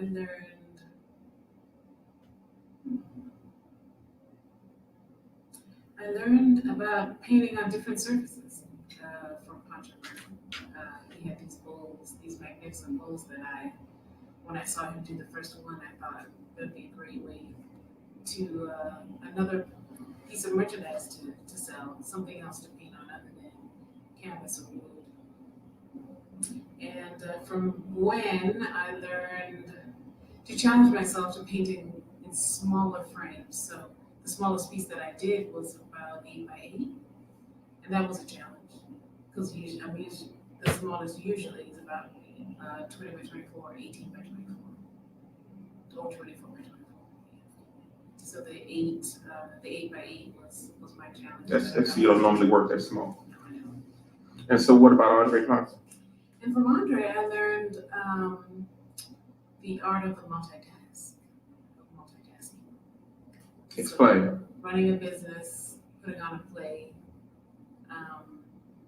handling a water situation, and actually getting to paint as well. What would you like to see happen in future quarantines? I would like to see them continue to happen. That's the most that I can think of. Have them continue to happen. It's a wonderful opportunity for artists to exchange ideas and creativity, and a great way to build up or to shed through a creative process to get to the work that you want to do.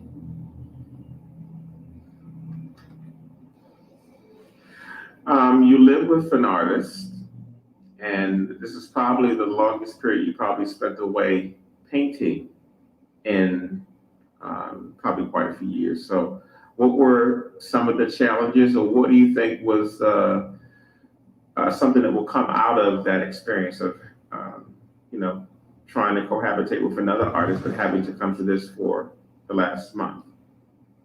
I don't answer that question. What's the difference? Yeah, was there a difference? Were there any challenges? Did he give you the freedom to do what you like to do? I mean, there are a lot of things that we take for granted in our existence, but did you notice anything that was a little different with you being involved with this project for the last month? A month is a long time, and I don't know when was the last time you had a whole month to get away and work?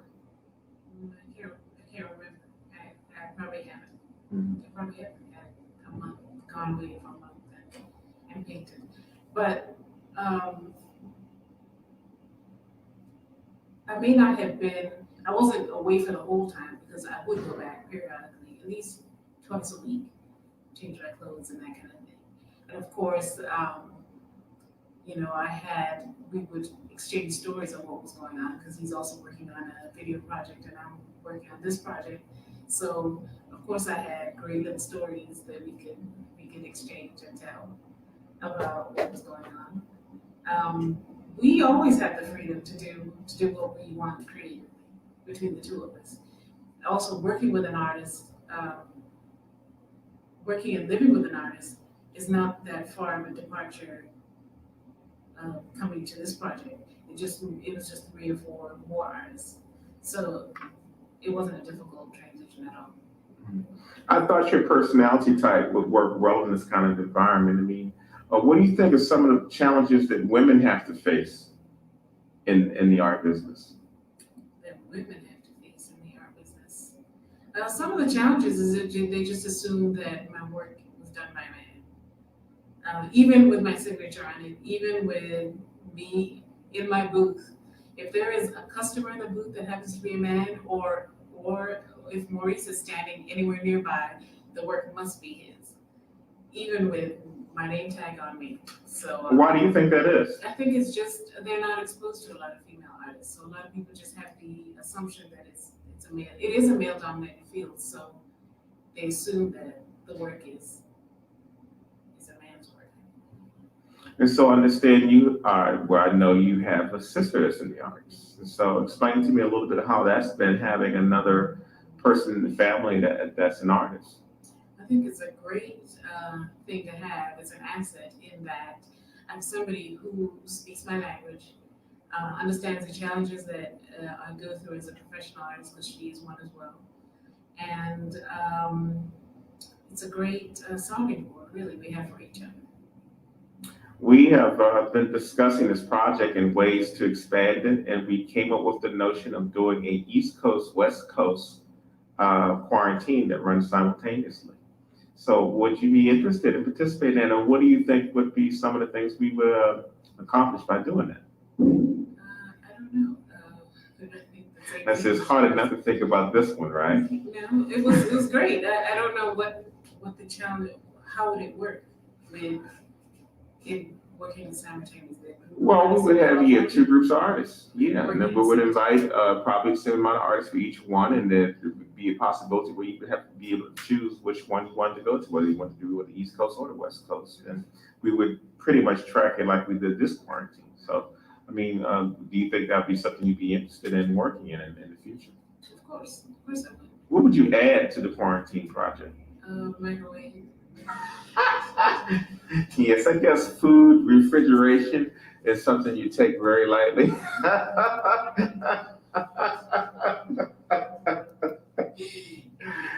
But as far as structure, don't say microwave again. A microwave.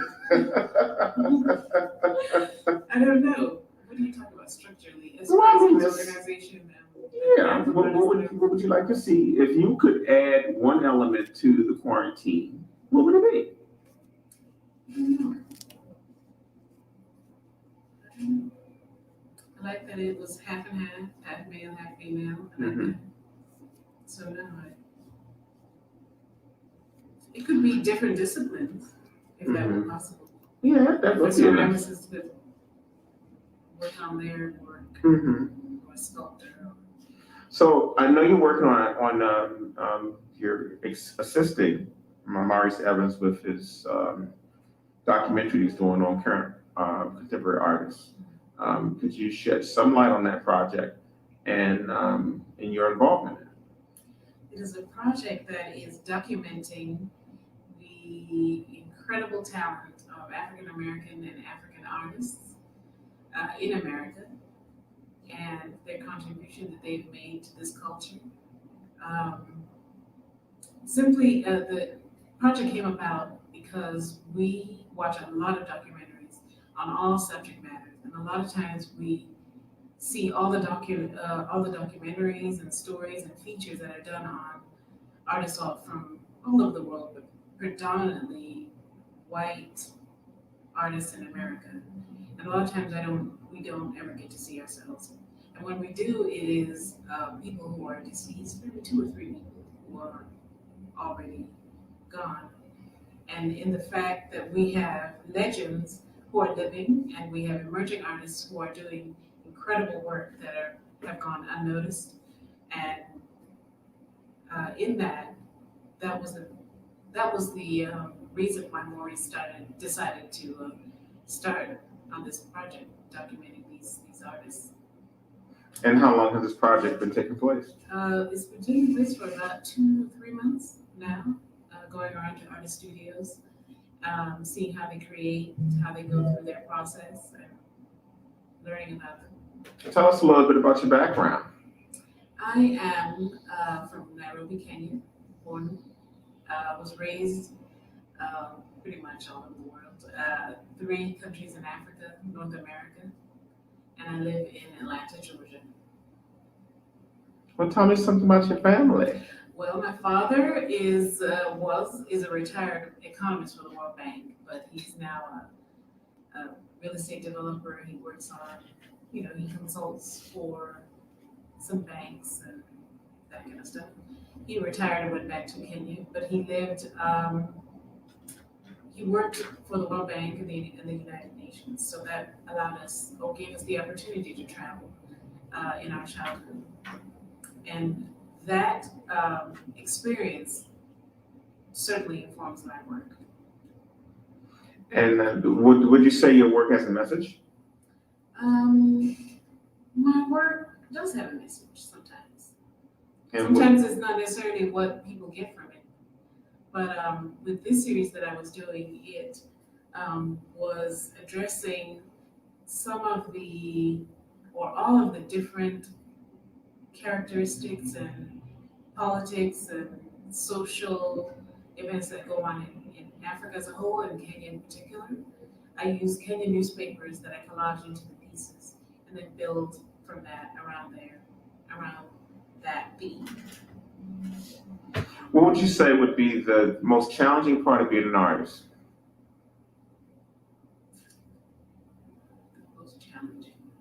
Most challenging part of being an artist is doing the work. You're doing the work, because a lot of people may think that it's the easiest thing in the world to do. To remain creative is the challenge. We get our inspiration from everything around us. And so a lot of times you might get clogged with which way you want to go. So just getting it out is the challenge. Actually making the time to get these creative ideas out. What would you say was the most challenging part of dealing with other artists? The most challenging part of me dealing with the other artists is a lot of them are insecure, and those insecurities come out and manifest in different ways. Some of them try and copy each other or denigrate each other or belittle what each other is doing when it's all great. It's all great. So I think, and a lot of times that insecurity or competitiveness comes from the idea that they think that there's only so much we can all get, so we all have to fight over this small piece, when I think there's enough for everybody. There's more than enough for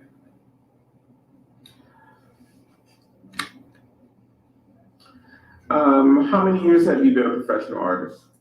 I've been a professional artist since 1992. And where do you see yourself in the next 5 years in regards to your art? Not the art business, but your art. Where do I see myself? Fully enjoying all aspects of all disciplines of my art. I'm not only a painter, I'm a sculptor, photographer, part-time videographer. So any medium that I take a fancy to, I would like to be able to master.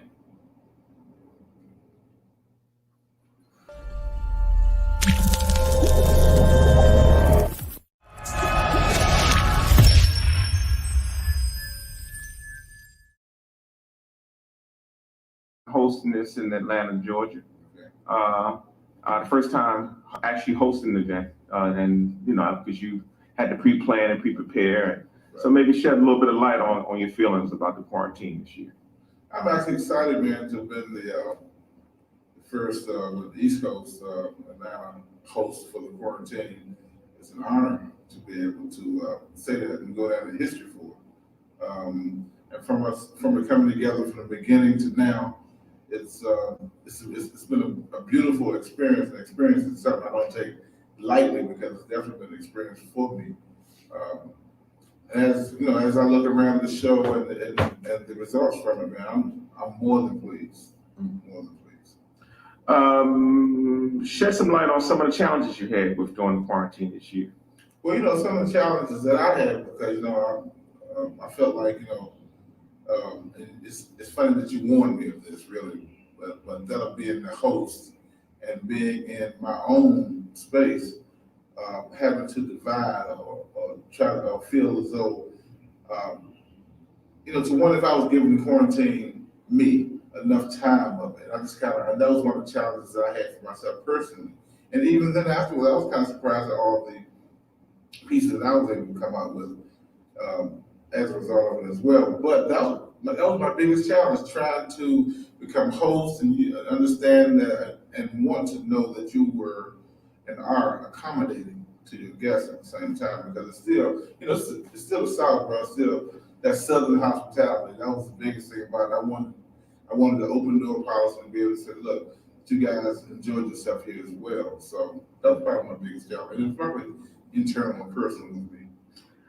When you were doing your individual work, what would you say were some of the things that made you have to reflect on where you are at this point in your career in regards to being an artist? Because I know that right now you have a lot of challenges with promoting a lot of other events. You are a bit of a mentor with the artists here in Atlanta. You have one of the prominent galleries here in Atlanta, Georgia, I believe. Right. So what were some of the challenges as you backed up and you sat down at your table away from all of the stuff that you've been doing? Well, I think that sometimes we think too deep. I think one of the things I would say that even you helped me with is the fact that, some of the things that we think about, I almost made it too deep, whereas you made me realize that, Dre, you know what, there was some simple pieces of you that people don't see, and people don't know, such as the sketch work. And as you think about it, I mean, I'm known as a tapestry man, but yet and still, the whole tapestry stemmed from sketches, drawings, paintings. So what the quarantine did for me was help me respect into the simple piece of it, of what was just became so natural for me. So that helped me. It helped me a lot, and having to really resort to that, because that was the most easy piece for me. When I say easy, it was the most natural piece for me to become, to be my natural. So if you had to say, well, what would you say was the one or two things that you got from the quarantine that directly went into your work? A lot of times when you're working with other artists, you get some stuff that spills immediately into the work, or you see some things that you go, oh, I'm gonna incorporate that in. Would you say were one or two of the things that you got from the quarantine that affected the body of work that you did this last couple of weeks? Well, I would say probably the less is more angle. When I say that, I mean some of the things that I thought was, the less is more syndrome to me. The simple things that I was able to put together. But the main thing I really got, I would say, gathered from would be production. And in the sense of that, first of all, since college, man, it's probably the last time I sat in a room of artists and actually produced anything. And that was interesting to me. And then from there, it just also made me realize that from a production standpoint, that if you just sit down and just concentrate, those conversations you had with me, man, just was the last time you sat down, Dre, and just sat down and did a body of work. But it made me really look at a body of work to really realize, okay, Dre, if you had to put in a definition to you what your body of work would be, when's the last time you did it? And what exactly would I consider to be a body of work? So what it did also was it made me think about creating bodies of work, because I've always thought about the individual pieces, like I need a piece to come out this year, tapestry, a piece to come out this year, whatever. But to think about a whole body, wow, I mean, that's probably the most I've gotten out of the quarantine. You work with 3 other artists this year. And I don't know when was the last. I mean, you represent a lot of artists, so you deal for a lot of day-to-day things when it comes to artists. So, what was it like working creatively with the artists? And what would you say would be if you name each artist one thing you got from watching them work? Well, you know what? I would say, from you personally, I got the probably more of the work ethics to the production piece of it, man, of how to watch you work. I mean, I've never really watched you work. We see each other's shows, the whole 9 yards. And then the balance of it. I mean, you're one of the brothers I've ever sat down with. We talk about in between, how we can still talk about the business part of art as well as in our production. And then from a Grace standpoint, I would say, Grace is, she's like, basically she's my homegirl here, and this is the closest she and I have ever been in the longest we've definitely been in rooms together. What would you say you got from her work? Man, watching her process.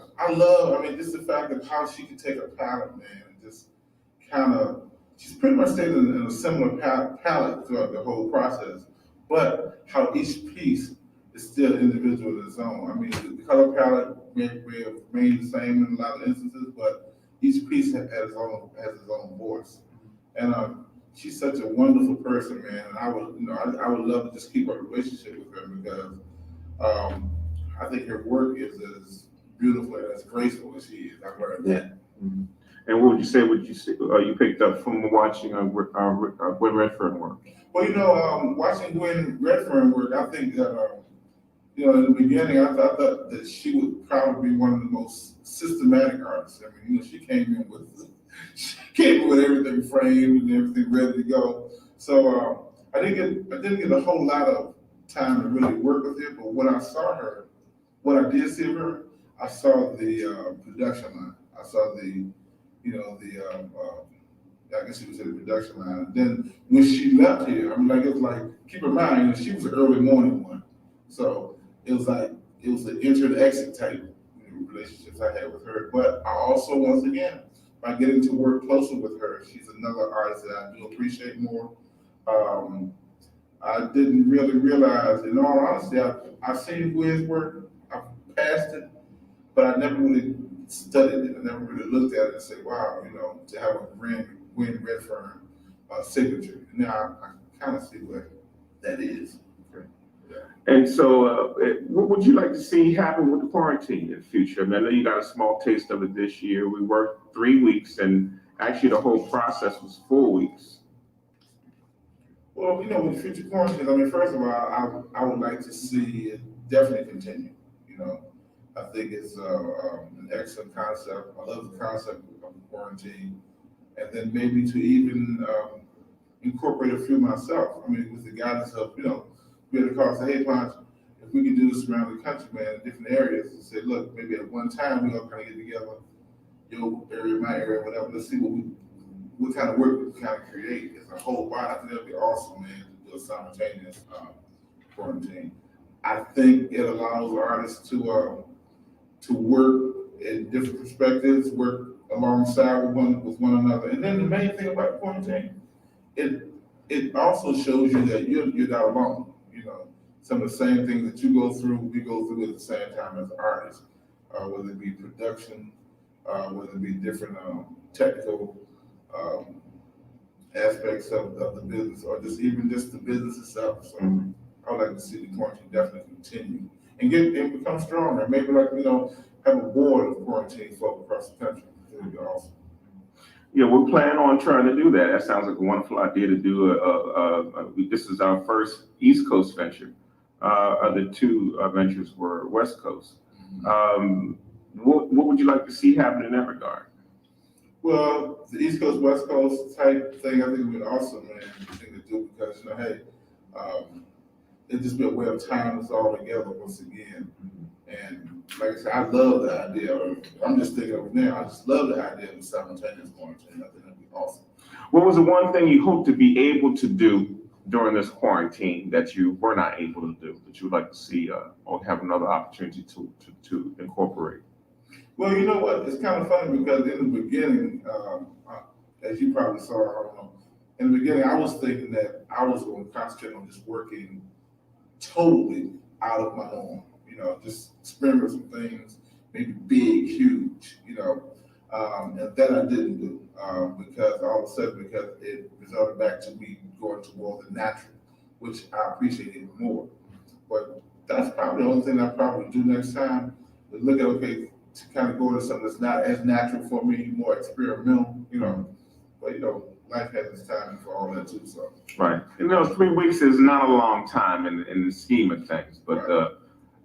What was some of the things you experienced that you didn't expect to experience in a 3-week period trying to do this work? Probably just work alone. That was just as far as from because being an artist, gallery owner, and host all at the same time, man, I just didn't expect to experience all that I did. I mean, to be able to say, okay, wow, to divide my time, and I thought that was very interesting how that came about. But it was really, I think the biggest thing, what I didn't expect that happened was the fact that, wow, I didn't expect to produce like I even did for the time being. And I thank you for that. So you had a chance to break away during the quarantine and go and do an event in California. So, leaving this quarantine, what did it do for you when you went away for your little small hiatus to California? Well, it's kind of funny because even when I went on my hiatus to California, guess what? I was in the room, man. I was still working. I thought that was interesting. And the other time, I would be there, man, do my little speech or whatever case I'm doing for the occasion. But I went to California with a sketch pad, a watercolor pad, man, and I kept on working. I thought that was interesting. So when you came to my hotel room, it was still stretched across the counter, across the bed, watercolors, with water brushes, the whole 9 yards. So if anything, man, that really, really encouraged me. Just keep on working. And now I noticed that you do a lot of event planning here at the gallery. And what were some of the challenges you had while trying to do those events while the quarantine was going on? Well, probably thinking about how it can kind of intermingle, figure out, okay, like to create an event where it wouldn't disturb both the event and the artist at the same time. It was a challenge, but at the same time, it wasn't a challenge because it actually added to the gallery because I still have to, and I still am reminded that it's still an art gallery, man. And then by having the artists of this caliber here, man, it just helps it really helps to validate the gallery, if anything. What would you say were some of the challenges of just being a gallery owner here in Atlanta, Georgia? Wow. Do I need to put another tape in for that one? Just think about it, man. I just think the challenge of being a gallery owner is the fact that most of us don't know how we're not accustomed to gallery. I mean, so whether it be from the collective, from buyers, customers, the whole nine. Like in my case, we're known as an events gallery. And why is that so? Because most of us will not go to a gallery, but we will go to an event. And it just so happens when they come to the events, man, they realize, wow, they look around, pop, they look on the walls, like, you know what? I'm at the gallery. So every chance that we get, man, to educate someone, bring them to the art gallery, that's our angle. That's what we do. That's our focus. That's our approach. So the gallery piece, man, I mean, I didn't really want a gallery. I tell people all the time, I never thought I would end up as a gallery owner. But there's a reason for everything, man. Now I get to see it from the other side, how people look at us. That's been, I'm trying to write a book on that, man, right now, how people look at us. There's a huge contingency of artists that live here in Atlanta, Georgia, in the area. How has that impacted on your involvement with the gallery or just with the brotherhood and sisterhood of the artists that are down here? Well, you know what? No matter what you're into, I mean, whether it be, just no matter what you're into, man, there are always going to be folks or cliques of folk in whatever the industry is. And what the gallery has done with me is that, man, it's kind of helped me and those folks realize who and where they are in the art industry. The old saying goes a long time ago, where I heard a long time ago, was water seeks its own level. What the gallery has done for me and the Atlanta artists, those who recognize galleries, man, have come to me, have really sat down. Some have, patted me on the back, some have kicked me behind. It's been a very interesting relationship. I kind of feel like I'm the liaison of most of the artwork up there, man. I think it's very interesting work because there's several worlds of art here. Some of us who think we all know we're artists. It's to the level of art or to the degree of which we are. That's been very interesting to me, finding out certain folks and who likes what, who doesn't like what, who respects art as this, who thinks art is this. Just the art gallery piece, man, it needs to be a book or a whole book on that. What are your future aspirations as an artist? Not as a business person, not as an event planner, not as a gallery owner, but as an artist. What would you like to see yourself doing in the next 5 years? Well, I would like to see myself, man, really build my brand stronger as Andre the artist. Really get more into the work as an artist. But no matter whatever other ventures that I get into, I would like to be known that I got into it because I am an artist. I would like to be respected as an artist first. And just so happen an artist who does understand business. So that's my thing. I just want to continue building the brand of Andre, and I like when I can sit on the board, sit at a table, a conference room with doctors and lawyers and surgeons, the whole 9 yards, and they go, wow, that's Andre the artist who we respect as well.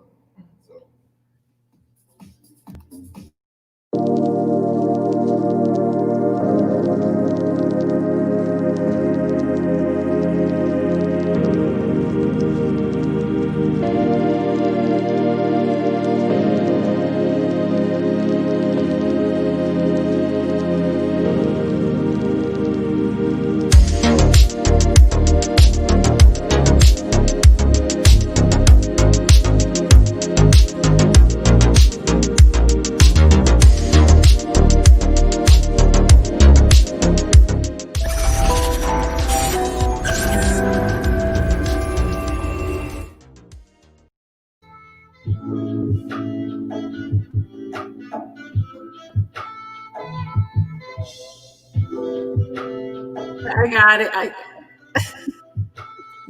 Everybody is deep in thought. See? What's up, Frankie Barrero? What's up, LaShawn Beal? Well, hey there, my people. How are y'all this evening? Everybody's hanging in and working, man. All right, that's what it's about. LaShawn. See the piece? You see what Frankie's working on? Frankie. Oh, Frank. Go, Frankie. Go, Frankie. Go, Frankie. Hey. Hold on. Let me get sound from somewhere else. That's looking good, Frankie. Yeah, Frankie. Yeah. He's getting into it.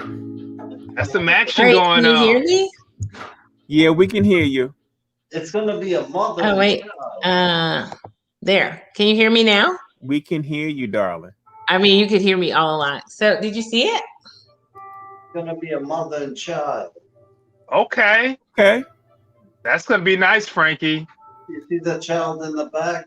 Yeah, I see the child. Yep. Yeah, so I'm just playing, having just a little fun with it. It's nice, man. You know, for someone that's colorblind, you're doing a damn good job of using those colors, Frankie. Well, all I'm doing is remembering the colors, the green, red. Okay. Green, red, yellow. Everybody's commenting on your piece, Frankie. We got a couple nice comments on your piece. Thank you. Working on the You got sound yet, Louise? Working on? I can hear you. I know. See? Wait, is it over there? Let's see. Yes. I used your microphone by your pieces. Right. Okay, let's see. There you go. So, there it is.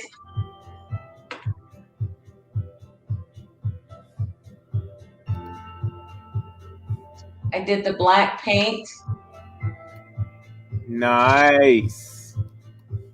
And you know, I had to put the fruit in. What is that? What background is that, Louise? I can't see. It's too small. The one you told me about.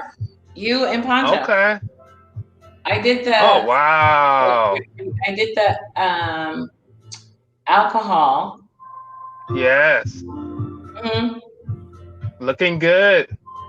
I know. I really, really like it. You know, I can turn it this way. Maybe this way you can see the whole thing. Wait. There it is.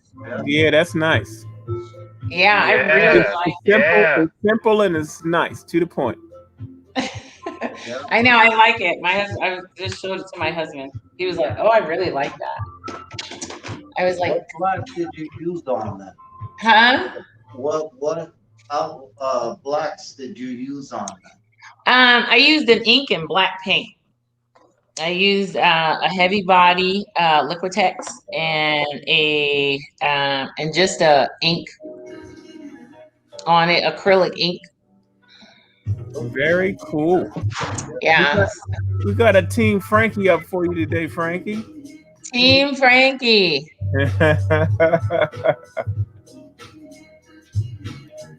Thank you. Yes, I'm actually looking forward to doing more of those. I got 2 more. Yeah, looks like you're on new territory there.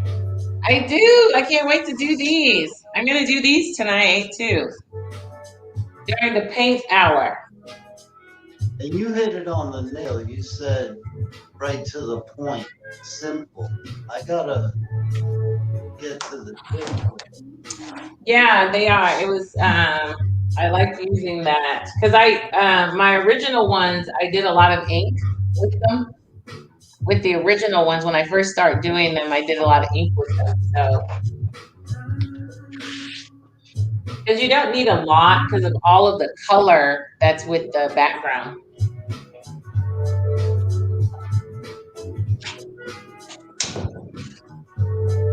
I'll do another one.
Hey, I heard from a couple people today that said they're painting along with us.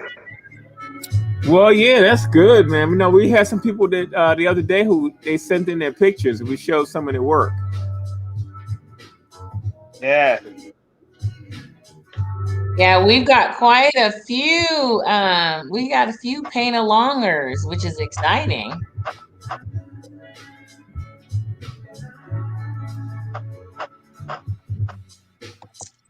Thank you, Goddess Mother. This was a lot of fun. I'm glad, Mother Goddess, this was a lot of fun. I'm glad I tried it.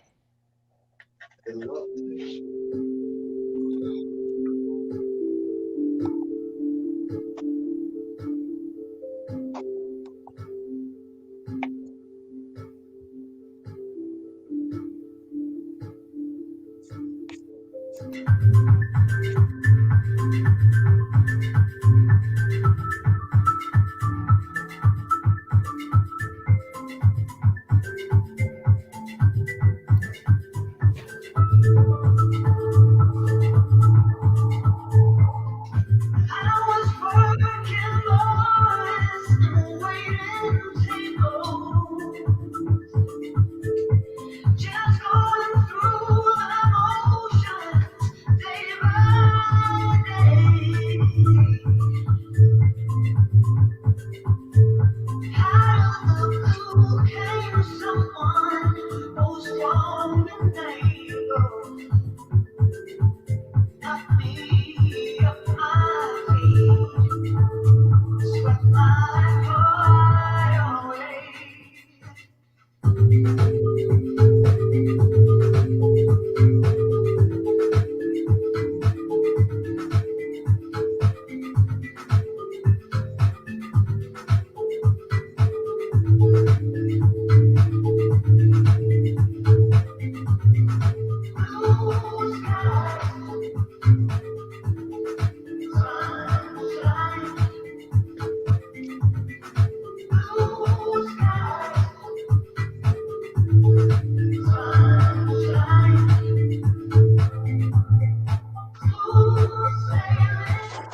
LaShawn, you have a dog over there?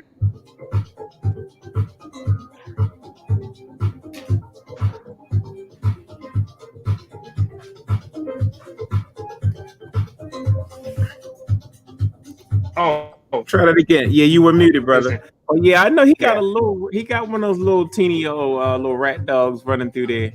I know Yeah. Linda was. My sister's a dog person, so she saw it. Wanted to know what kind of dog Yeah. you had. It's like a chihuahua or something. Yeah, it's a mix of Dachshund and Chihuahua. Oh, okay. Surrounded by all these dogs. So he's a fat little dog. Ah.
All right, LaShawn, I got one for you.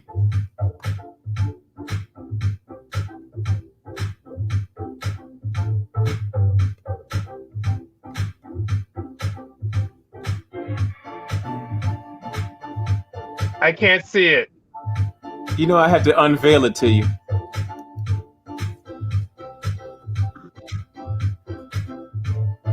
Put it on the big screen. My Lord. All right now. Yeah, this is that. I love it. Cast. It's got lace going on the top and the bottom. Yeah. It was a wood panel that I turned awesome. inside out. Turned it inside and made it into a frame. Oh, okay. Yeah, that makes sense. The Okay. new one? Made that's it. the new Turn one? it. Wow. That is nice, Pancho. The lace is supplied by Miss Louise Cutler. Well, I know. I'm supposed to be getting some lace. Hello. Did you get it yet? Hello, Louise. I sent it. No, I have not. Okay, well then blame it on the postal service. Did you send it by pigeon? Yeah, by courier pigeon. Snail mail. Snail mail.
Hey, Deborah.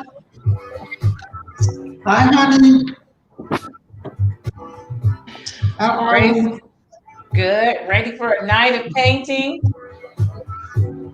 Yeah, the only paint. Yeah, I gotta do something. Let me turn off. I thought I'd join the crowd. There you go. It's always a My fun son came and told me what I had to do to get my internet working. Oh, did he? What did he say?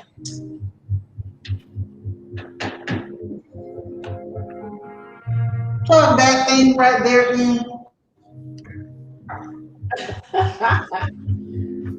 Did you plug this in? No, I didn't. Well, plug it in. I plugged it in and now voila.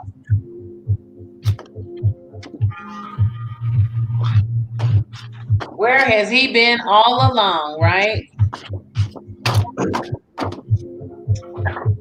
I know. Showed up.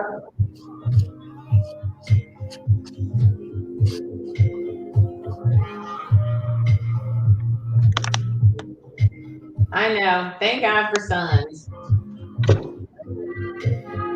I mean, I don't have anything against daughters. And what about a daughter? I said I don't have anything against daughters. I think I'm a good daughter. I was a daughter too.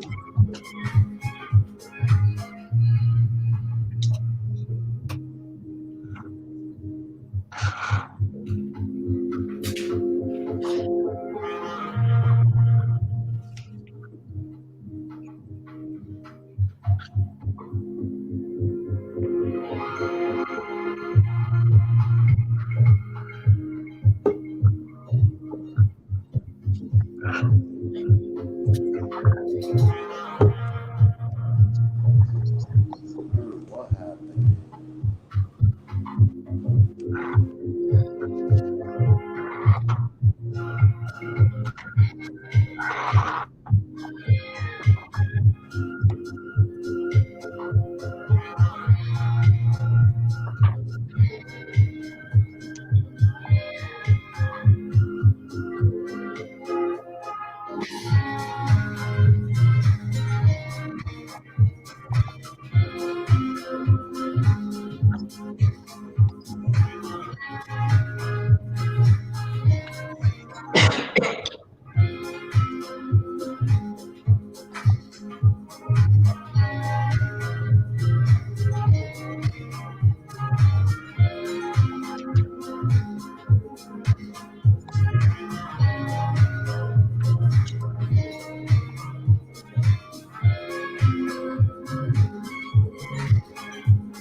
Someone's asking, are those sparkles? I'm not sure who she's talking to though. Anita Hamilton. Somebody working with sparkles? Here. Hey, Anita.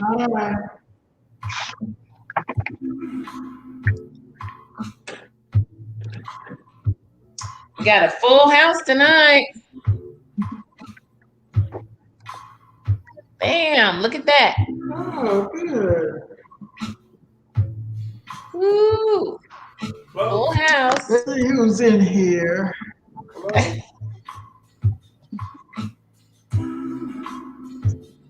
Oh, yeah.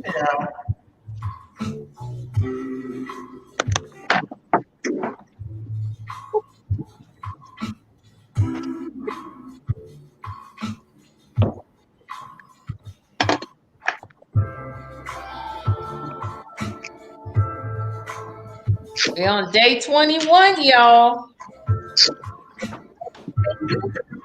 Countdown. It's definitely the countdown. I started up. Huh? I started cleaning in celebration. Well, I think I'm gonna get all the way to day 31 before I start cleaning.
Let's have a look at it, Poncho.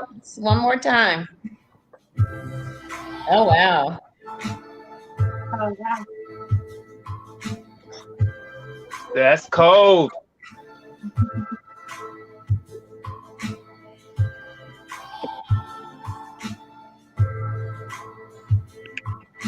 That's nice. I like that. We're getting all into masks. I'm gonna have to get my okay, you guys. I gotta show you what I did to the Butkins. Oh Lord. You'll like it. Watch. Hold on. They're finished.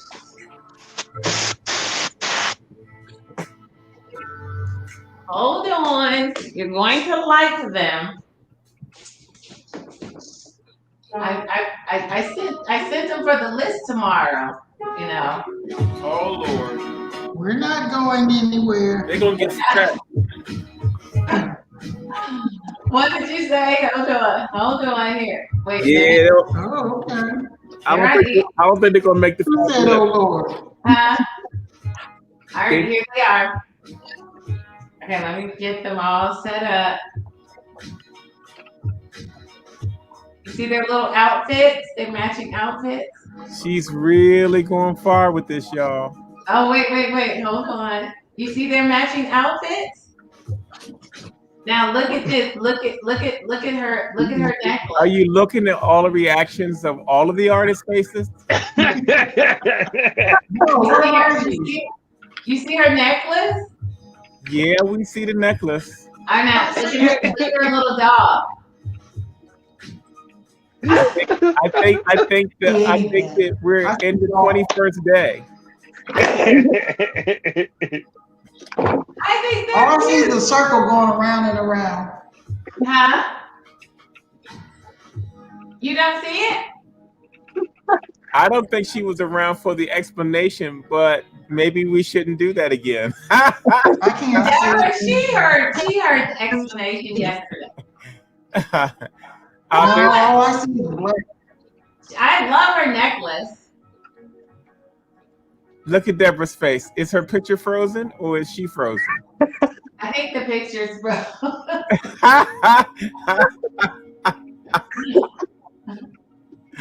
Hey, Deborah likes it. Oh, Lord. What do you think, Michelle? What do you think? I love it. It's very creative.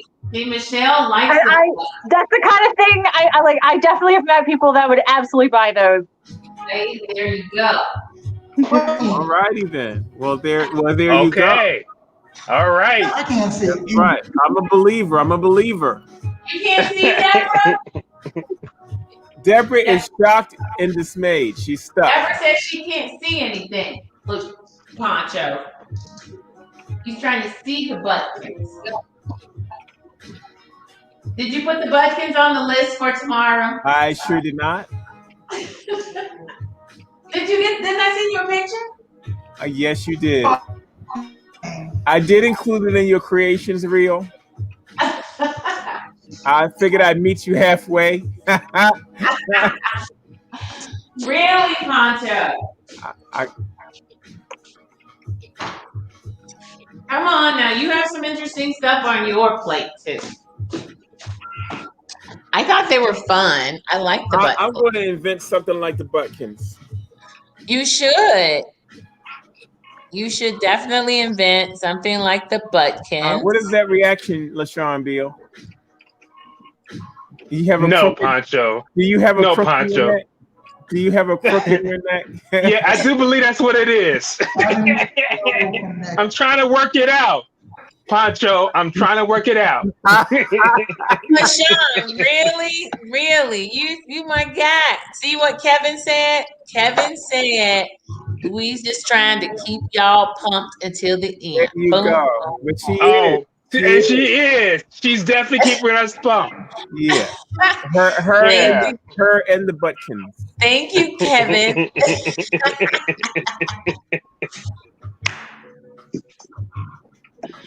The Buttkins. Where else can you go and find the Buttkins? Nowhere. Only here on the Creative Quarantine. There you go. There you go.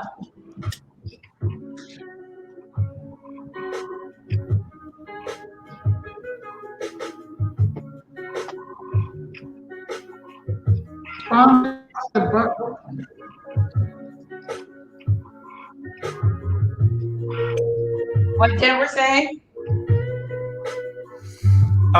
Deborah had given us a warning in advance that she was having inclement weather down her end. So I think that's what's happening. Oh, okay. By the Buttkins. She said her reception is being attacked by the Buttkins. Oh, look at this. Ryan got a back in 5 seconds sign. What?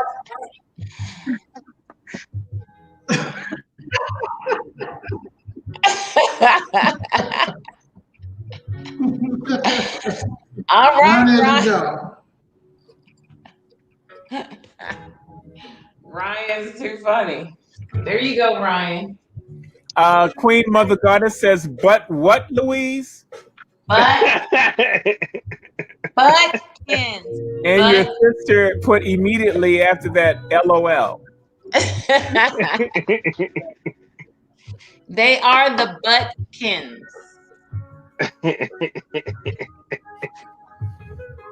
I guess I can see tomorrow.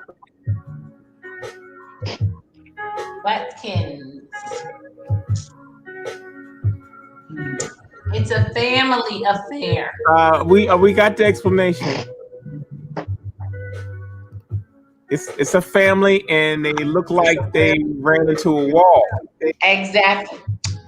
Pancho gonna be the first one, the bad one. They did run into a wall.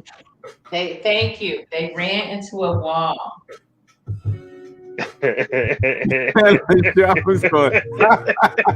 outside your studio door. Outside the studio door, are you saying their door stop? No, she's saying hang them outside the studio. No. Oh, I thought she was saying as a door stop. I got you. On the door.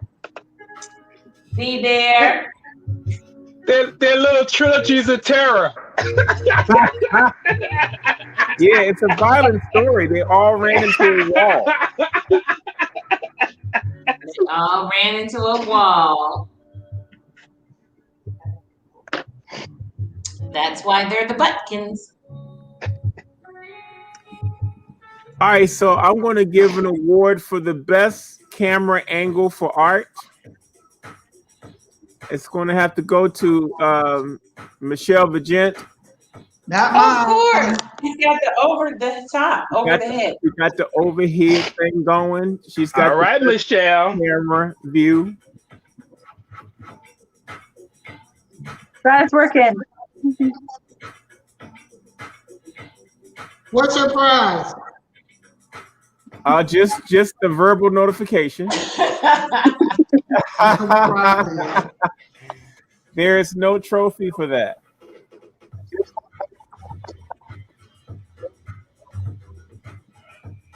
Maybe she can get a bumpkin. Oh yeah, that's it. She can get a set of Buttkins. And you guys are laughing now, but when the Buttkins sell out, Michelle said they would sell. So you when can get the her. Buttkins, when the Buttkins sell out, you guys are gonna be like, oh man, let me get my Butkin now. Oh, okay. Look, let me get my butt in now. Oh wow! Well, it does definitely cheer me up. It's inevitably running to a wall. Yeah. You just look at the buttons and then it'll get your creativity back. There you There go. you go. There you go. See, I even think Deborah is that's fun. writing a storyline with this. That's because Deborah knows. All right, so if you do the Butkins, I'm going to do the Shitkins. Okay, all right. That is it. Where is it? Yeah, it's a cha-ching. Well, that's what I think every time I hear Butkins. The whole. The Shitkins. Poncho. Okay, that's twice.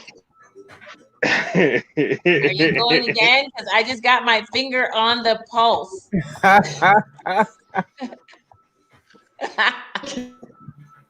No, I don't know if you saw them up close. Wait, my son said, "What's that?" Look. My son was looking at them and he says, "What is that on their butts?" Hold on. So my son's like, "What's on their butt? Look right where their butts are." Yeah. And I said, "Well," I said, "you see the guy's really broken up, so that's like," and then the girls just wide, and it's just like. I think at some point everybody should just mute their microphones.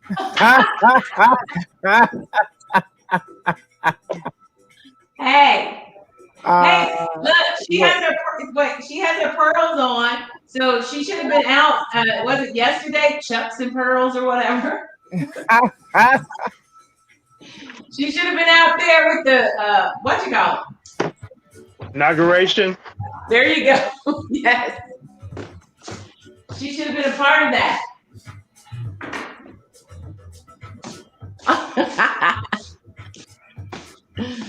You guys leave my Butkins alone. They're just trying to be themselves. It's not their fault. They're the butt of jokes. Oh, but look at Michelle getting in. Go ahead, Michelle. She's getting them in. Michelle got one in. There you go. You're right, Michelle.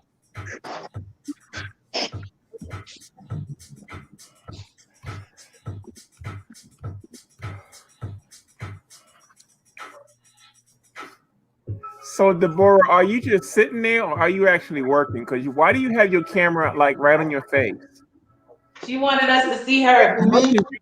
As much as you claim you hate the camera to be on your face, there you go. Oh, I think she's trying to.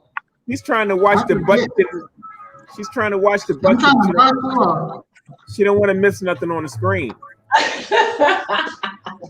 Yeah. Hey, the Butkins, the series.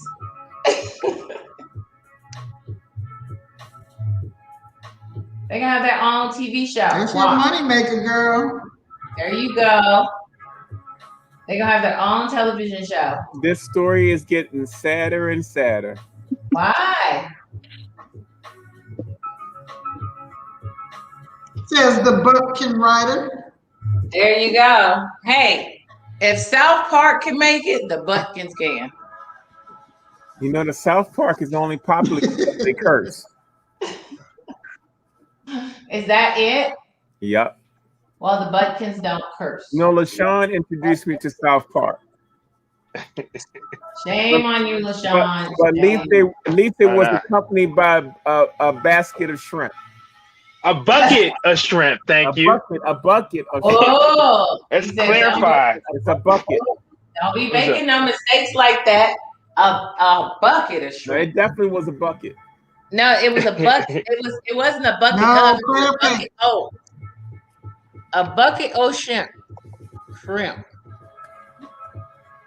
Yes, and they were very tasty. Oh, they were good.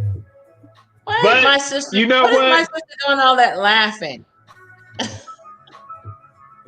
We did not finish that bucket of shrimp. We tried. I was gonna say, I'm sure you attempted to. Yes, we did. That's because you didn't have the buckets with you. Lord have mercy. What is the shrimp? Shrimp. Just shrimp?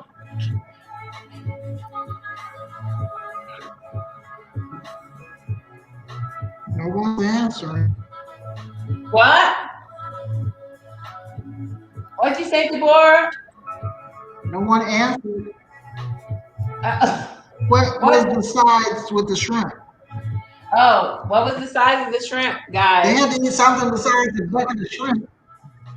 They were like medium size, I think. Either a medium to large shrimp. Yes. And that's it. Oh, it had fries. Girlfriend. I think it had fries. It had onion rings. It had biscuits in the bottom. It had everything in there.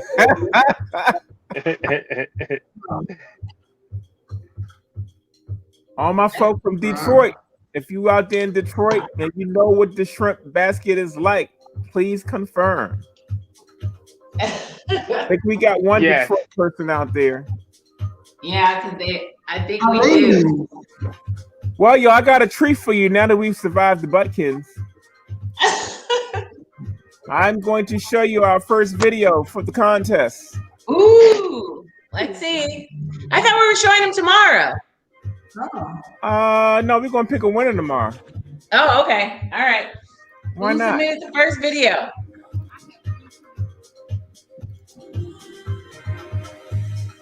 Where is it? Oh, it's my sister. You have to turn the music up. Uh-huh. Hi, sister. Every day, however, I kept getting the FA, meaning failure because of absence. That was because I left before the art class was over because the next class was lunch. And I had to get downstairs so I could gamble because we was on public aid and they only gave look like I wanted to. So when I realized that maybe that's not my sister. I started in the class at the last quarter, started finishing up all my assignments, and when I did that, I wind up with a C. So I may not do drawing art, but I do art with frames. I put frames. I do glitter jewelry. I do these jewelry. So all of these things I do. So this is my stuff for quarantine BOY, and as you see, I'm pretty good at it. Thank you so much. Have a great day.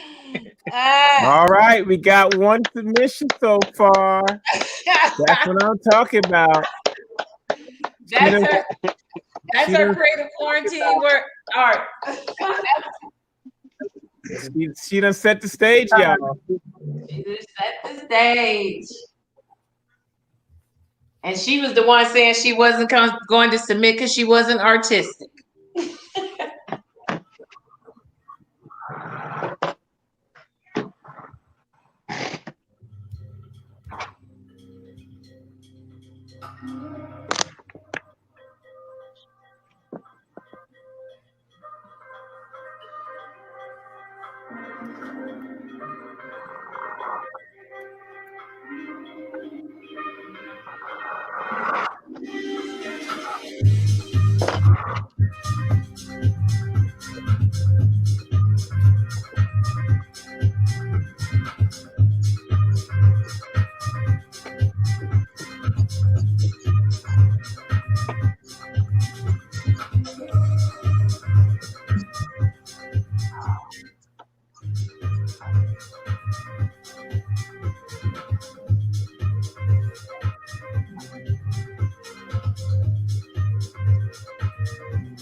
Is that a plate, LaShawn?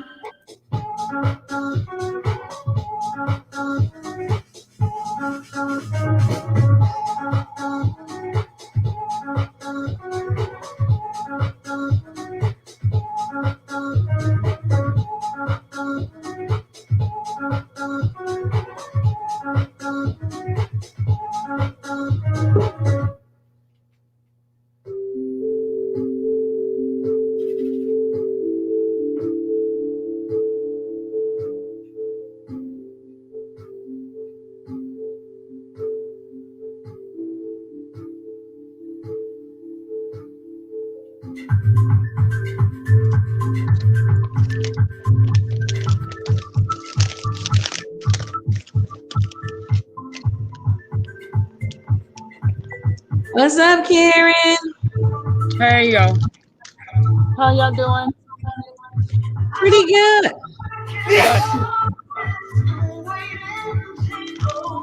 You know how it is. Out here working, girl. Working. Yeah, I haven't been able to see you guys all day.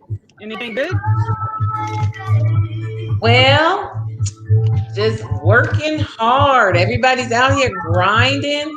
Oh, let me show you my new piece.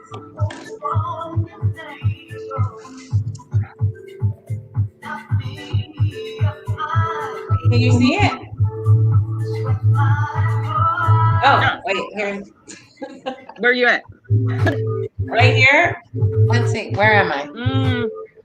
No, I can't see it on Hold on. Wait, I'm trying to move it over so you can see it. Oh, it's beautiful. Oh, I like it. Didn't that turn out really nice? Yeah, it this is turned out the really guy. I just finished the guy. He's right here. Oh, Yeah. that's really nice. Yeah, so I have one more. But I'm gonna switch you guys around a little bit. I'm gonna sit for a few minutes. And then I'll come back and do the next one. Tell Pancho the vase is ready. Well, he can hear me. Pancho, the vase is almost ready. Ooh. Oh yeah. Hold on, let me put you up. Give me a second. Sheldon's in the house. Hey, Sheldon. Is that the bass, Karen? Looks beautiful. That's gonna be fabulous. That is gonna be fabulous. So, Karen, people have been saying hi to you all day, and you just got here.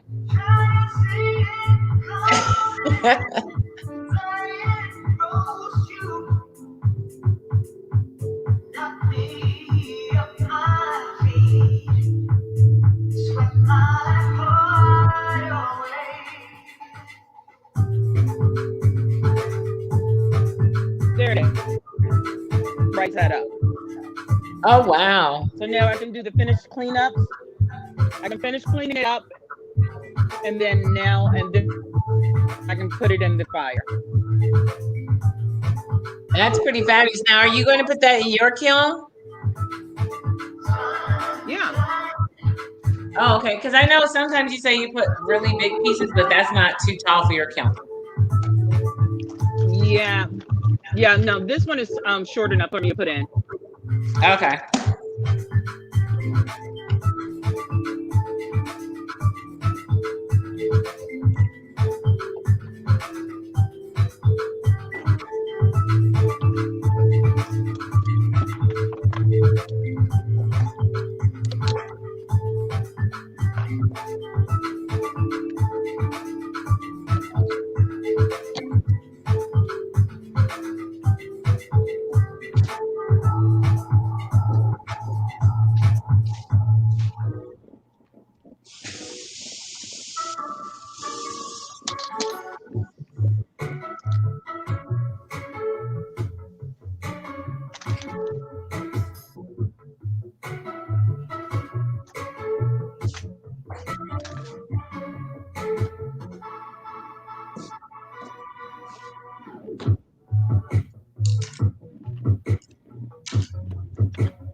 Hey, Louise. Yeah, Karen? Louise. Yeah? Can you hear me? So I didn't come on. Yeah, I didn't come on in enough time, and I received like 7 messages and Messenger saying, "You were supposed to be on at 9:30. Where are you?"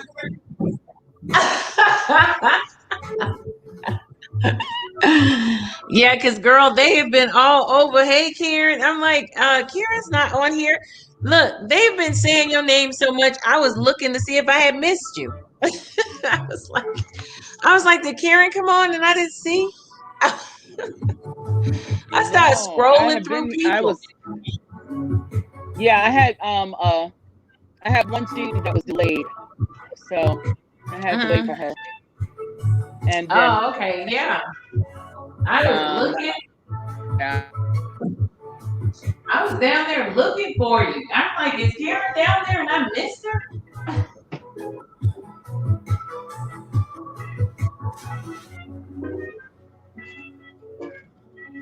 Sheldon's coming to the room. Hey, Sheldon. Hey, Sheldon. Sheldon got, Sheldon, you're in a different chair. Get your hair out. Ooh, Sheldon, you got the hair out. What? Sheldon's got the hair out, people. Hey, go ahead, Sheldon.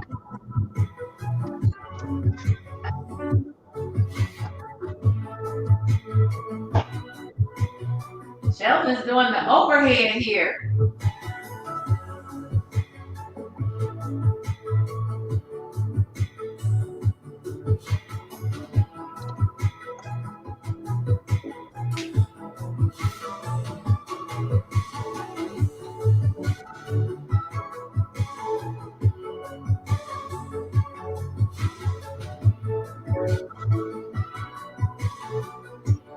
Thanks, Karen. Karen White Buster said she was digging my elongated pieces.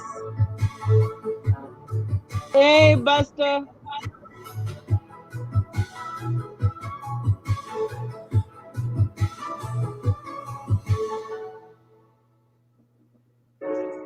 We're on day 21, y'all. I know we're going to have to go real hard now. So we only have 10 days. I know, girl. It's crunch time. Crunch time. It is definitely crunch time. I actually threw several pieces today that I'm going to put together starting tomorrow. You would, Karen. What? I said you would throw several pieces after you got 1 million already. Yeah, I guess that's what shows you are the queen of the day, Karen. So no, I have to I'm trying to catch up with you guys now. I told Pancho, I said I'm glad you gave Karen that pop card and slowed her down just a little.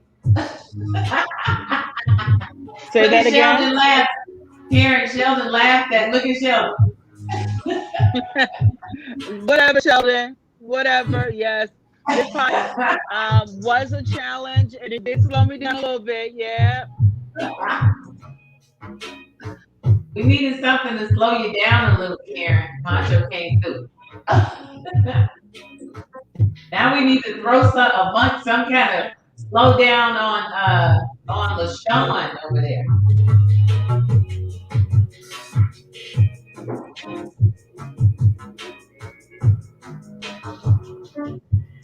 Oh, I really like that piece, Deborah. Hey, Deborah.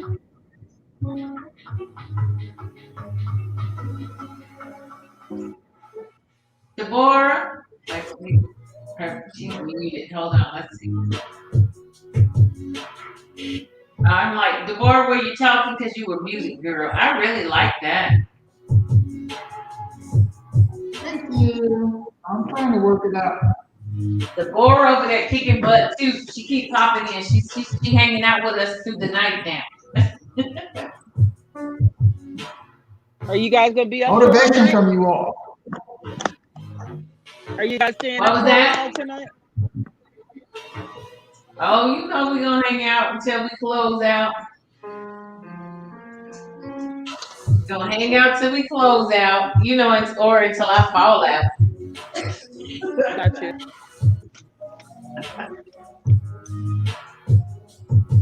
Till I fall over. I'm gonna hang out till I fall over.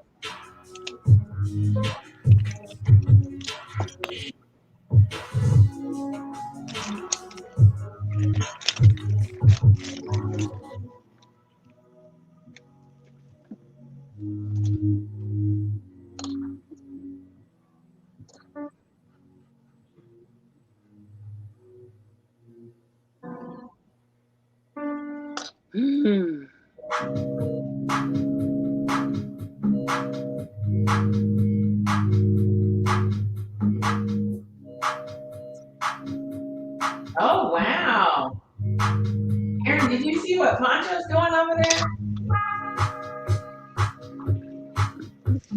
Oh, that looks beautiful, Poncho. Thank you, darling.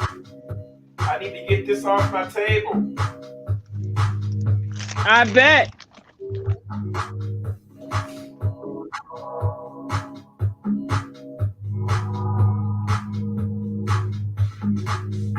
You could have always shipped it to me to get it off your table.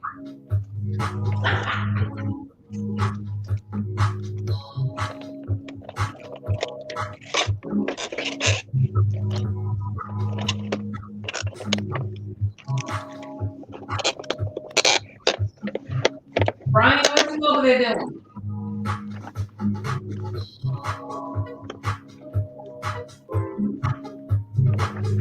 I think Ryan is making another vinyl. Is LaShawn out there? LaShawn was. I think he disappeared. Oh no, there he is. LaShawn. He fell off the screen. He fell off the side of the screen. I had to put him back in. Hey, LaShawn. What's up, Karen? You know why How you doing, baby? Why I fall off? Why did I fall off? Because you're always messing with me. You and Poncho. Hey, there you go. Oh. A little Ivy piece. I like that. Oh. I like the bracelet. Yeah. Gotta have those pearls. Now, what are you painting with? I mean, when you do the white, what are you using? It's silver. It's a silver. Oh, so you're doing that's the paint marker? Uh-huh. Oh, okay. Yeah. Yep. I broke one of my pieces. Oh no. Uh-oh. Oh yeah. Hold on, Karen. Let me I gotta find you. It's somebody. It's something. Are you showing it? Oh, there it is. Karen broke one of her pieces. I broke it. Can you do anything with that, LaShawn? If I break it some more? You ain't even gotta break it anymore. I can do the rest of the breaking on it. You know what? Yeah. Okay. Take off that edge. Take off that edge. I could definitely do something with it. Yeah. All right. And you really don't have to do anything, Karen. No, you can leave it as is.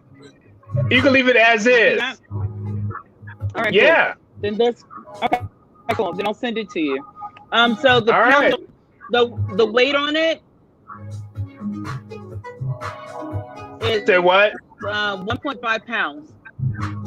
Okay. The weight, as far as how it weighs, is 1.5 pounds, and I'll just dust her off, scrub her up a little bit because I pay on her when she dropped. Okay. I was kind of like, but that's okay. So it made me throw. Huh? We can salvage that. Let me tell you what it We can salvage. Salvage that.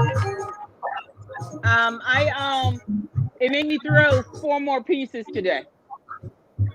Wow. Because I broke that one. I was like, oh man. You was gonna throw 4 more pieces anyway, Kim. What? I said you probably would have thrown 4 more pieces anyway. You probably, but it made me work a little harder to go ahead and throw those. I was like, let me go ahead and throw these right now. All right. I'm gonna just let this sit and dry for the rest of the night because it's pretty much done. I just need to sand it. Yeah, I'm done. So now I can actually roll. I can do my other stuff. Oh, okay.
Nice synchronization there, Louise.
Ryan, is that person anybody in particular?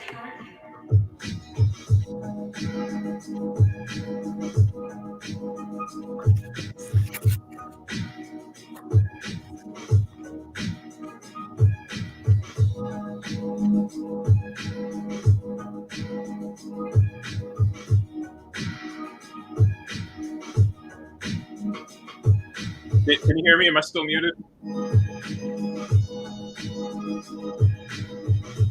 I can hear you. I can hear you now. Is he that anybody in particular? It's Bernie Sanders sitting at the inauguration. Like this image has been all over the internet over the past like 24 hours. Oh, okay. Yeah. That's really neat.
Brian, you have a couple of questions.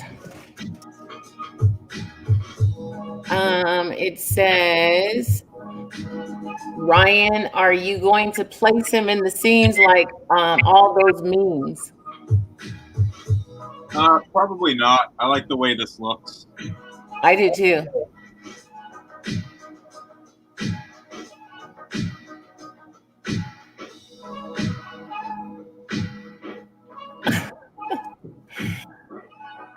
Carol said that I had to rob a bank, a gas station, an old folks home. I'm ready. Bring on the art.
We have a question here. It says, for the painters, I've only seen one person use gloves.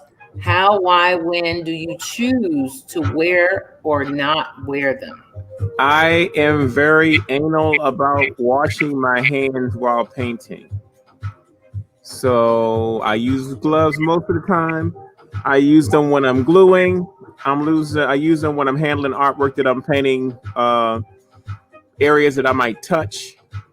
And so, yeah. And then every now and then I take them off. Yeah, for me, it all depends on what I'm painting, what I'm painting with.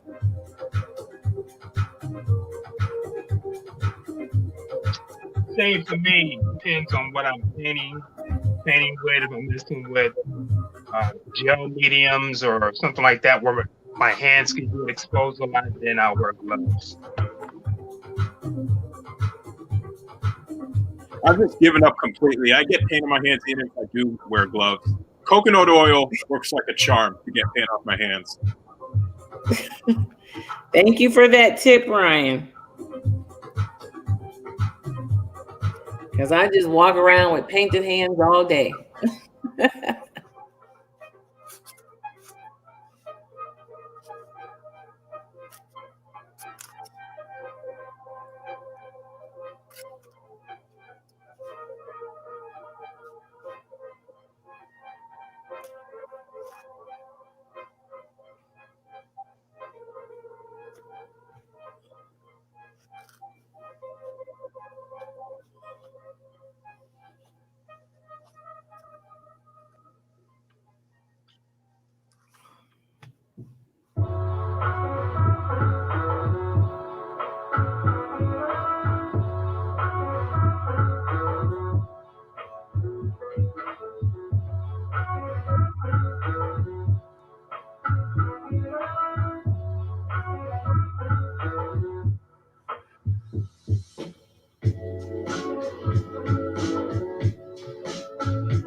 Oh, I really like that poncho. Yeah, trying to get these VO pieces done. I know. I got to get on mine tomorrow.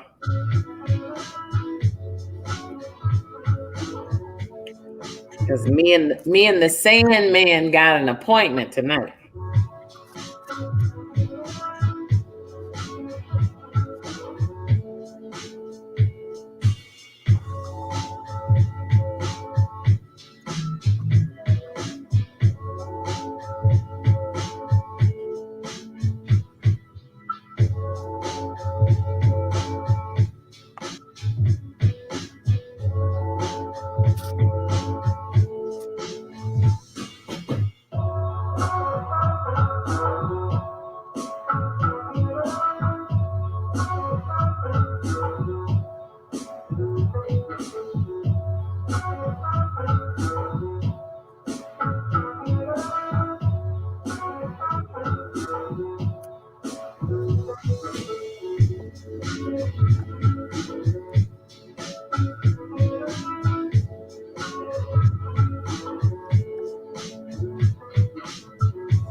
Well, well, well, everybody.